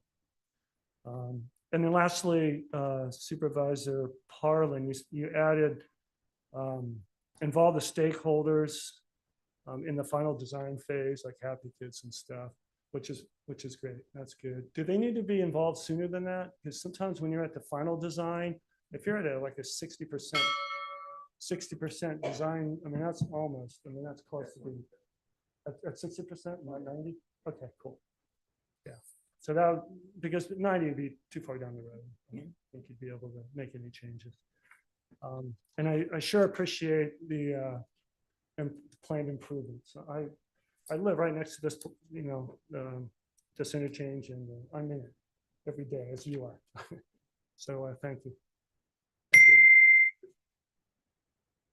Anybody else in the board chambers like to speak on this item? Come on up. All right, let's go to Zoom participants, please. Now taking public comment from online participants. Taking public comment from Sue. Hi, Sue Taylor again. I think this is, you know, it's good that we're improving this interchange, because I would say it's already at F. My concern is how the county does these projects, that to say that we've already done CEQA and we're going to do the design later. I don't know how legally that's done when CEQA requires a clear project description, and you do all of CEQA off of that description. So if you don't have a final design, how are you doing the CEQA documents and off of what? So I'm concerned about that, because I think the public should be feeling satisfied with the final design first. I think that saves issues in the future. And you know, what the county tends to do is once they get that CEQA determination, then they say, and when people come to complain that they don't like what they're doing and changing, they say it's too late because CEQA's already been approved. So I hope, I appreciate number 4 being added by Supervisor Parland, and, you know, hopefully that will be watched over. My other issues is, I saw plans. Well, actually, I'd like to know what the cost of the 3rd phase is, because the Missouri Flat Interchange was designed for another phase, and it kind of is wonky because it doesn't, I don't know that they'll ever have, I think it's $80 million to do that last phase. And that area is already way over capacity. That I hope that doesn't happen here, that you end up with wonkiness and never the 3rd phase. Also, I would hope that these roundabouts have the radius that actually accommodate truck traffic. The large trucks, we didn't get that in Camino, after asking numerous times. And then there was a gas station that was proposed in that area on the south. And I saw the plans for that, were kind of blew my mind. I'm a designer. I actually do design roads and structures. And when I saw that on that project, they were having the egress or, ingress for the gas station was going to go through the park and ride. So I hope that's not going to happen because that doesn't make any sense. And anyway, I hope that that's looked at as how you're going to get, if you're going to develop that as a commercial piece, how's the traffic coming on and off that road that's going to be pretty heavily traveled. I think those are my main concerns. Thank you, Sue. Now taking public comment from Chris. Afternoon, board. Interesting discussion. Thanks for the public's comments. I wanted to highlight a couple of things. First of all, if you note in Sacramento, Folsom, Rancho Cordova, there's a lot of Highway 50 modifications going on that have probably been started in terms of planning on an equal basis for any of these interchanges in El Dorado County. And now we're getting the last year or so of ramp improvements related to these interchanges in order to be able to have an additional high occupancy vehicle lane. My comment here is focused on what's the future going to hold for this Highway 50 area. You heard me bring up the controversial question, and if Raphael's in the room, he knows that I'm a rodeo or a rodeo fan, and I've been told that my project that I had proposed can't work. Caltrans is not going to allow it. Wait till you hear to this one. Wild Chaparral and Palmer connected with exclusive or no access. It'll just be exclusively a road, both a bicycle and pedestrian lane, and also a roadway that ties on the north side these two interchanges, one at Cameron Park and the other one here at Ponderosa. Or if not possible, an aux lane. There was no discussion about any proposed aux lanes between these respective interchanges, including an aux lane going to the east to I believe it's Shingle Springs Drive. The other thing is this service station or mini mart that Sue Taylor just talked about. I believe it is a reality, and there's been integration to show how the parking lot can work with the ingress egress of this service station, which would be on the south west corner. That's my comments. Thanks. Bye. Now taking public comment from Krista Grassi. Hello, supervisors. I had one quick comment, and it kind of links into what Sue had mentioned. I can't envision the width of the roundabouts because they're going to have to be quite wide. I pull a horse trailer through there almost weekly, and the thought of having roundabouts there and being able to make it through the circle without oncoming traffic seems highly unlikely. The Camino doesn't have a lot of traffic, so that's no problem. I go through the one in Plymouth, and I literally come to a stop and have to wait for all the cars to go through so I can then pull the trailer through. So I would just want to know what the plan is as far as the width of the circles. Thank you. Thank you. There's no additional public comment. All right. I was gonna call you up, Raphael. Beat you to the punch. Yeah. So can you address some of these questions? Sure, of course. Good afternoon, Board of Supervisors. Rafael Martinez, Director of Transportation for El Dorado County. Just to go over some of the concerns brought up by some of the public. For Mr. Chad, regarding the infrastructure of our public roads, I've mentioned it many times at this board. Grants for maintenance are few and far between, and especially now from the state of California. That's why they incorporated SB1, the additional gas tax, back in 2017. And so we utilize those funds for our routine maintenance. Now, on occasion, the federal government or the state or there is some CMAQ money that we can apply for. But whenever we find the opportunity to get lucky and have a call for projects for grants for maintenance, we jump on them as soon as we can. Last year, we were actually very fortunate. We were able to do the most pavement resurfacing in over the last 15 years. We did 42 centerline miles of roadway rehabilitation and resurfacing that we have done in, like I said, the last 15 years. And so we're trying to get out from behind the 8 ball when it comes to our roadway maintenance and infrastructure upkeep.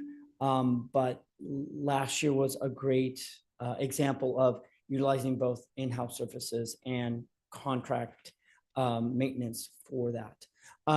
To answer Mr. Costello's questions, yes, we will be addressing every one of our impacted residents with a final design, bringing them in at approximately 60% prior to going final, bringing it before the board to make sure that we get buy-in by the property owners and that it is a design that is the least impact to the entire community.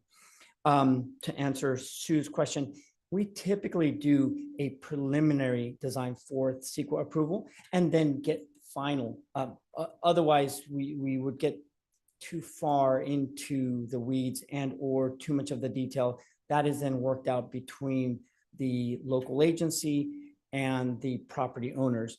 That is usually the way the process goes for any of these big projects.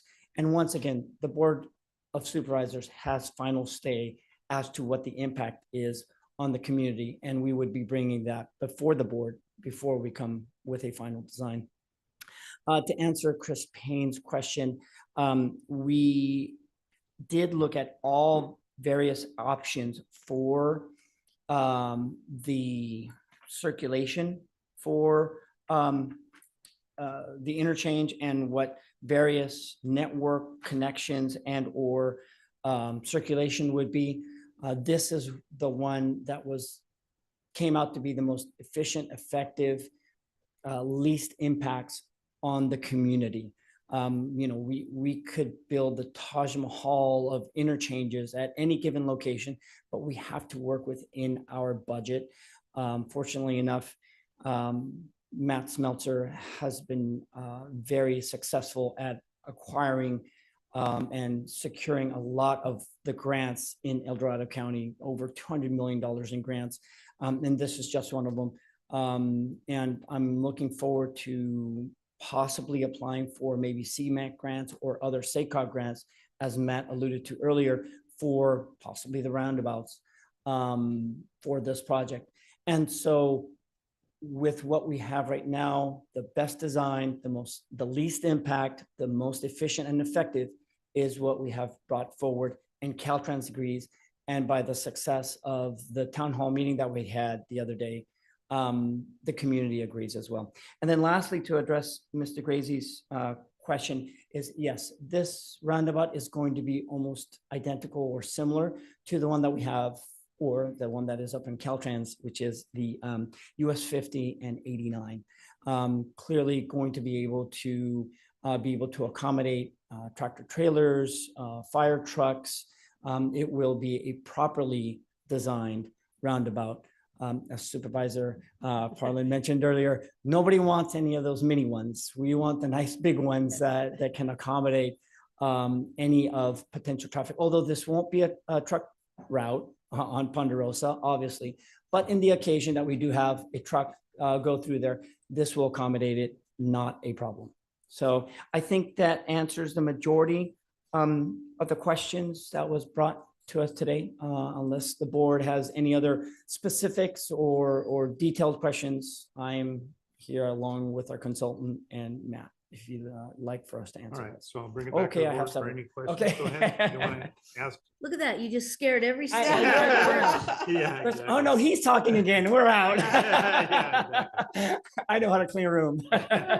So any other questions? No. Anybody else? Brooke, you have anything? No. Great.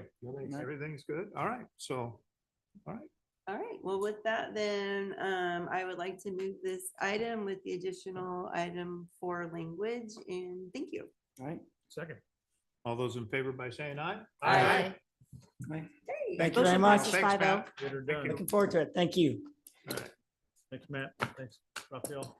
Okay, so bring it back for board updates. Start with you this time.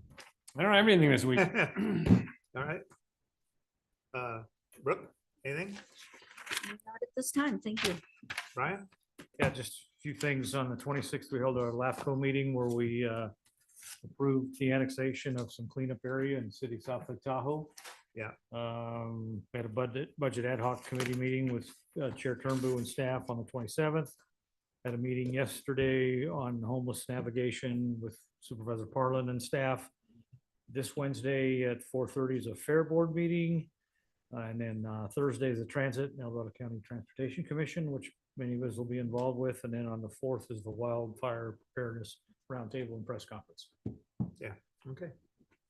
And then, Lauren? yeah, a couple things. Last week we did have an RCRC meeting, and kind of per your, I don't want to say direction, but suggestion, during our member county concerns topic, it's like a roundtable we do. I did ask if other counties were having issues with SB 35 streamlining projects, and a few kind of were acknowledging, you know, there's 40 of us there and about 5 maybe nodded their heads. So I asked if we could have an ad hoc. I don't know if I got any traction there. We'll see. I'll keep you posted, but it could be a growing concern as time goes on. So we'll stay tuned on that. And then I also kind of just brought up the fact that with the state funding not increasing and yet the IHSS workers and, you know, their request for additional wages, of if other counties are struggling with that, and everybody of course said yes. And so I just kind of wanted to see, you know, if the room, maybe we'll do something with an ad hoc there, or, you know, as the staff is across the street at the Capitol with RCRC. It is though, they're in session with the bills and stuff. And so things are happening really fast and furious right now at the Capitol, but we'll see what we can do. And then the next day, last Thursday, we had the RCRC, the ESJPA meeting, which is the environmental services one. And just, I think I've mentioned it before, but there was a bill, SB 54, a couple years ago that was supposed to start putting the burden of recycling on the manufacturers who make the packaging. And unfortunately, implementing that legislation has stalled. The governor kind of put a halt to it, which to me is very disappointing because, you know, as consumers, we're told to recycle, yet we find that the packaging isn't truly recyclable. So I thought that this could be a good move in the right direction, but I've been told it's just stalled and will start up again. So keep you posted on that. I was told it was a purely political move. Shocking. And then on Friday, Supervisor Turnbull and I had a biomass ad hoc committee meeting to kind of check in with our consultant and get an update, and just plugging away on that stuff. There's so much going on. Then yeah, the homeless ad hoc committee, and I think Supervisor Lane, you and I toured the record center Yes. yesterday. Yeah. So if you guys haven't been down there, it's kind of like, wow, There's a lot of stuff going on. That was a surprise and it looks awesome. So that's it. Took away some souvenirs. Yeah, we did. We shopped in the, what's it called? Scraples? We call it Scraples. Scraples. We went shopping at Dump Scraples. diver. She spotted a Anyway, vase on the gotta shelf. say that. And then we Sorry about that. found a pot of dirt that looks good for a plant, you know? Yeah. I forgot about that. Anyway, so, Sorry. so anyway, These are Brian- important updates. Yeah, I know. Sure. Well, Brian and I had the LAFCO meeting and stuff and some things that were concerns and stuff that we had, especially on the funding part of it. And what's the county's input and if they're gonna get benefit from any of that either. So we were waiting on, I think did we get some clarification on that? I don't know if you did or not, but. Yes, staff did clarify the issue and it was pre-ERAF, so they did address the issue, so it's not, well, the county. Okay, that's good. And then, like I say, we had, we're talking about biomass. Lori and I are on the, ad hoc committee and stuff and some of the ideas that we could bring. Also, I had a meeting with Perry McLean yesterday and he's on SEED, representative of SEED, Economic Development of the county. And we're talking about cross-laminated lumber. And cross-laminated lumber is big in actually Canada. We import a lot of that stuff from Canada here, but it probably won't happen now with the new executive orders, which is a good thing because we could do it right here even in our county. So we're kind of looking at that because I think it's going to be benefit, especially when you're talking about you can actually build a home in 5 days, move in 5 days. So these are things are all cross-laminated, pressed and stuff, and it's also fire resistance up to gives 2.5 hours is what it does. So it's something that we can look forward to the future, and it's very possible we could bring it to our county to help, especially when we're talking about biomass and work together. So anyway, that's all I have for right now. How about you, CAO? No report, sir. Okay, all right. So I'll adjourn this meeting. I got to make sure my clock is What 3 time minutes does your clock fast. say? So it's 2:32 right now. Good job. I just took off 3 minutes. That's just-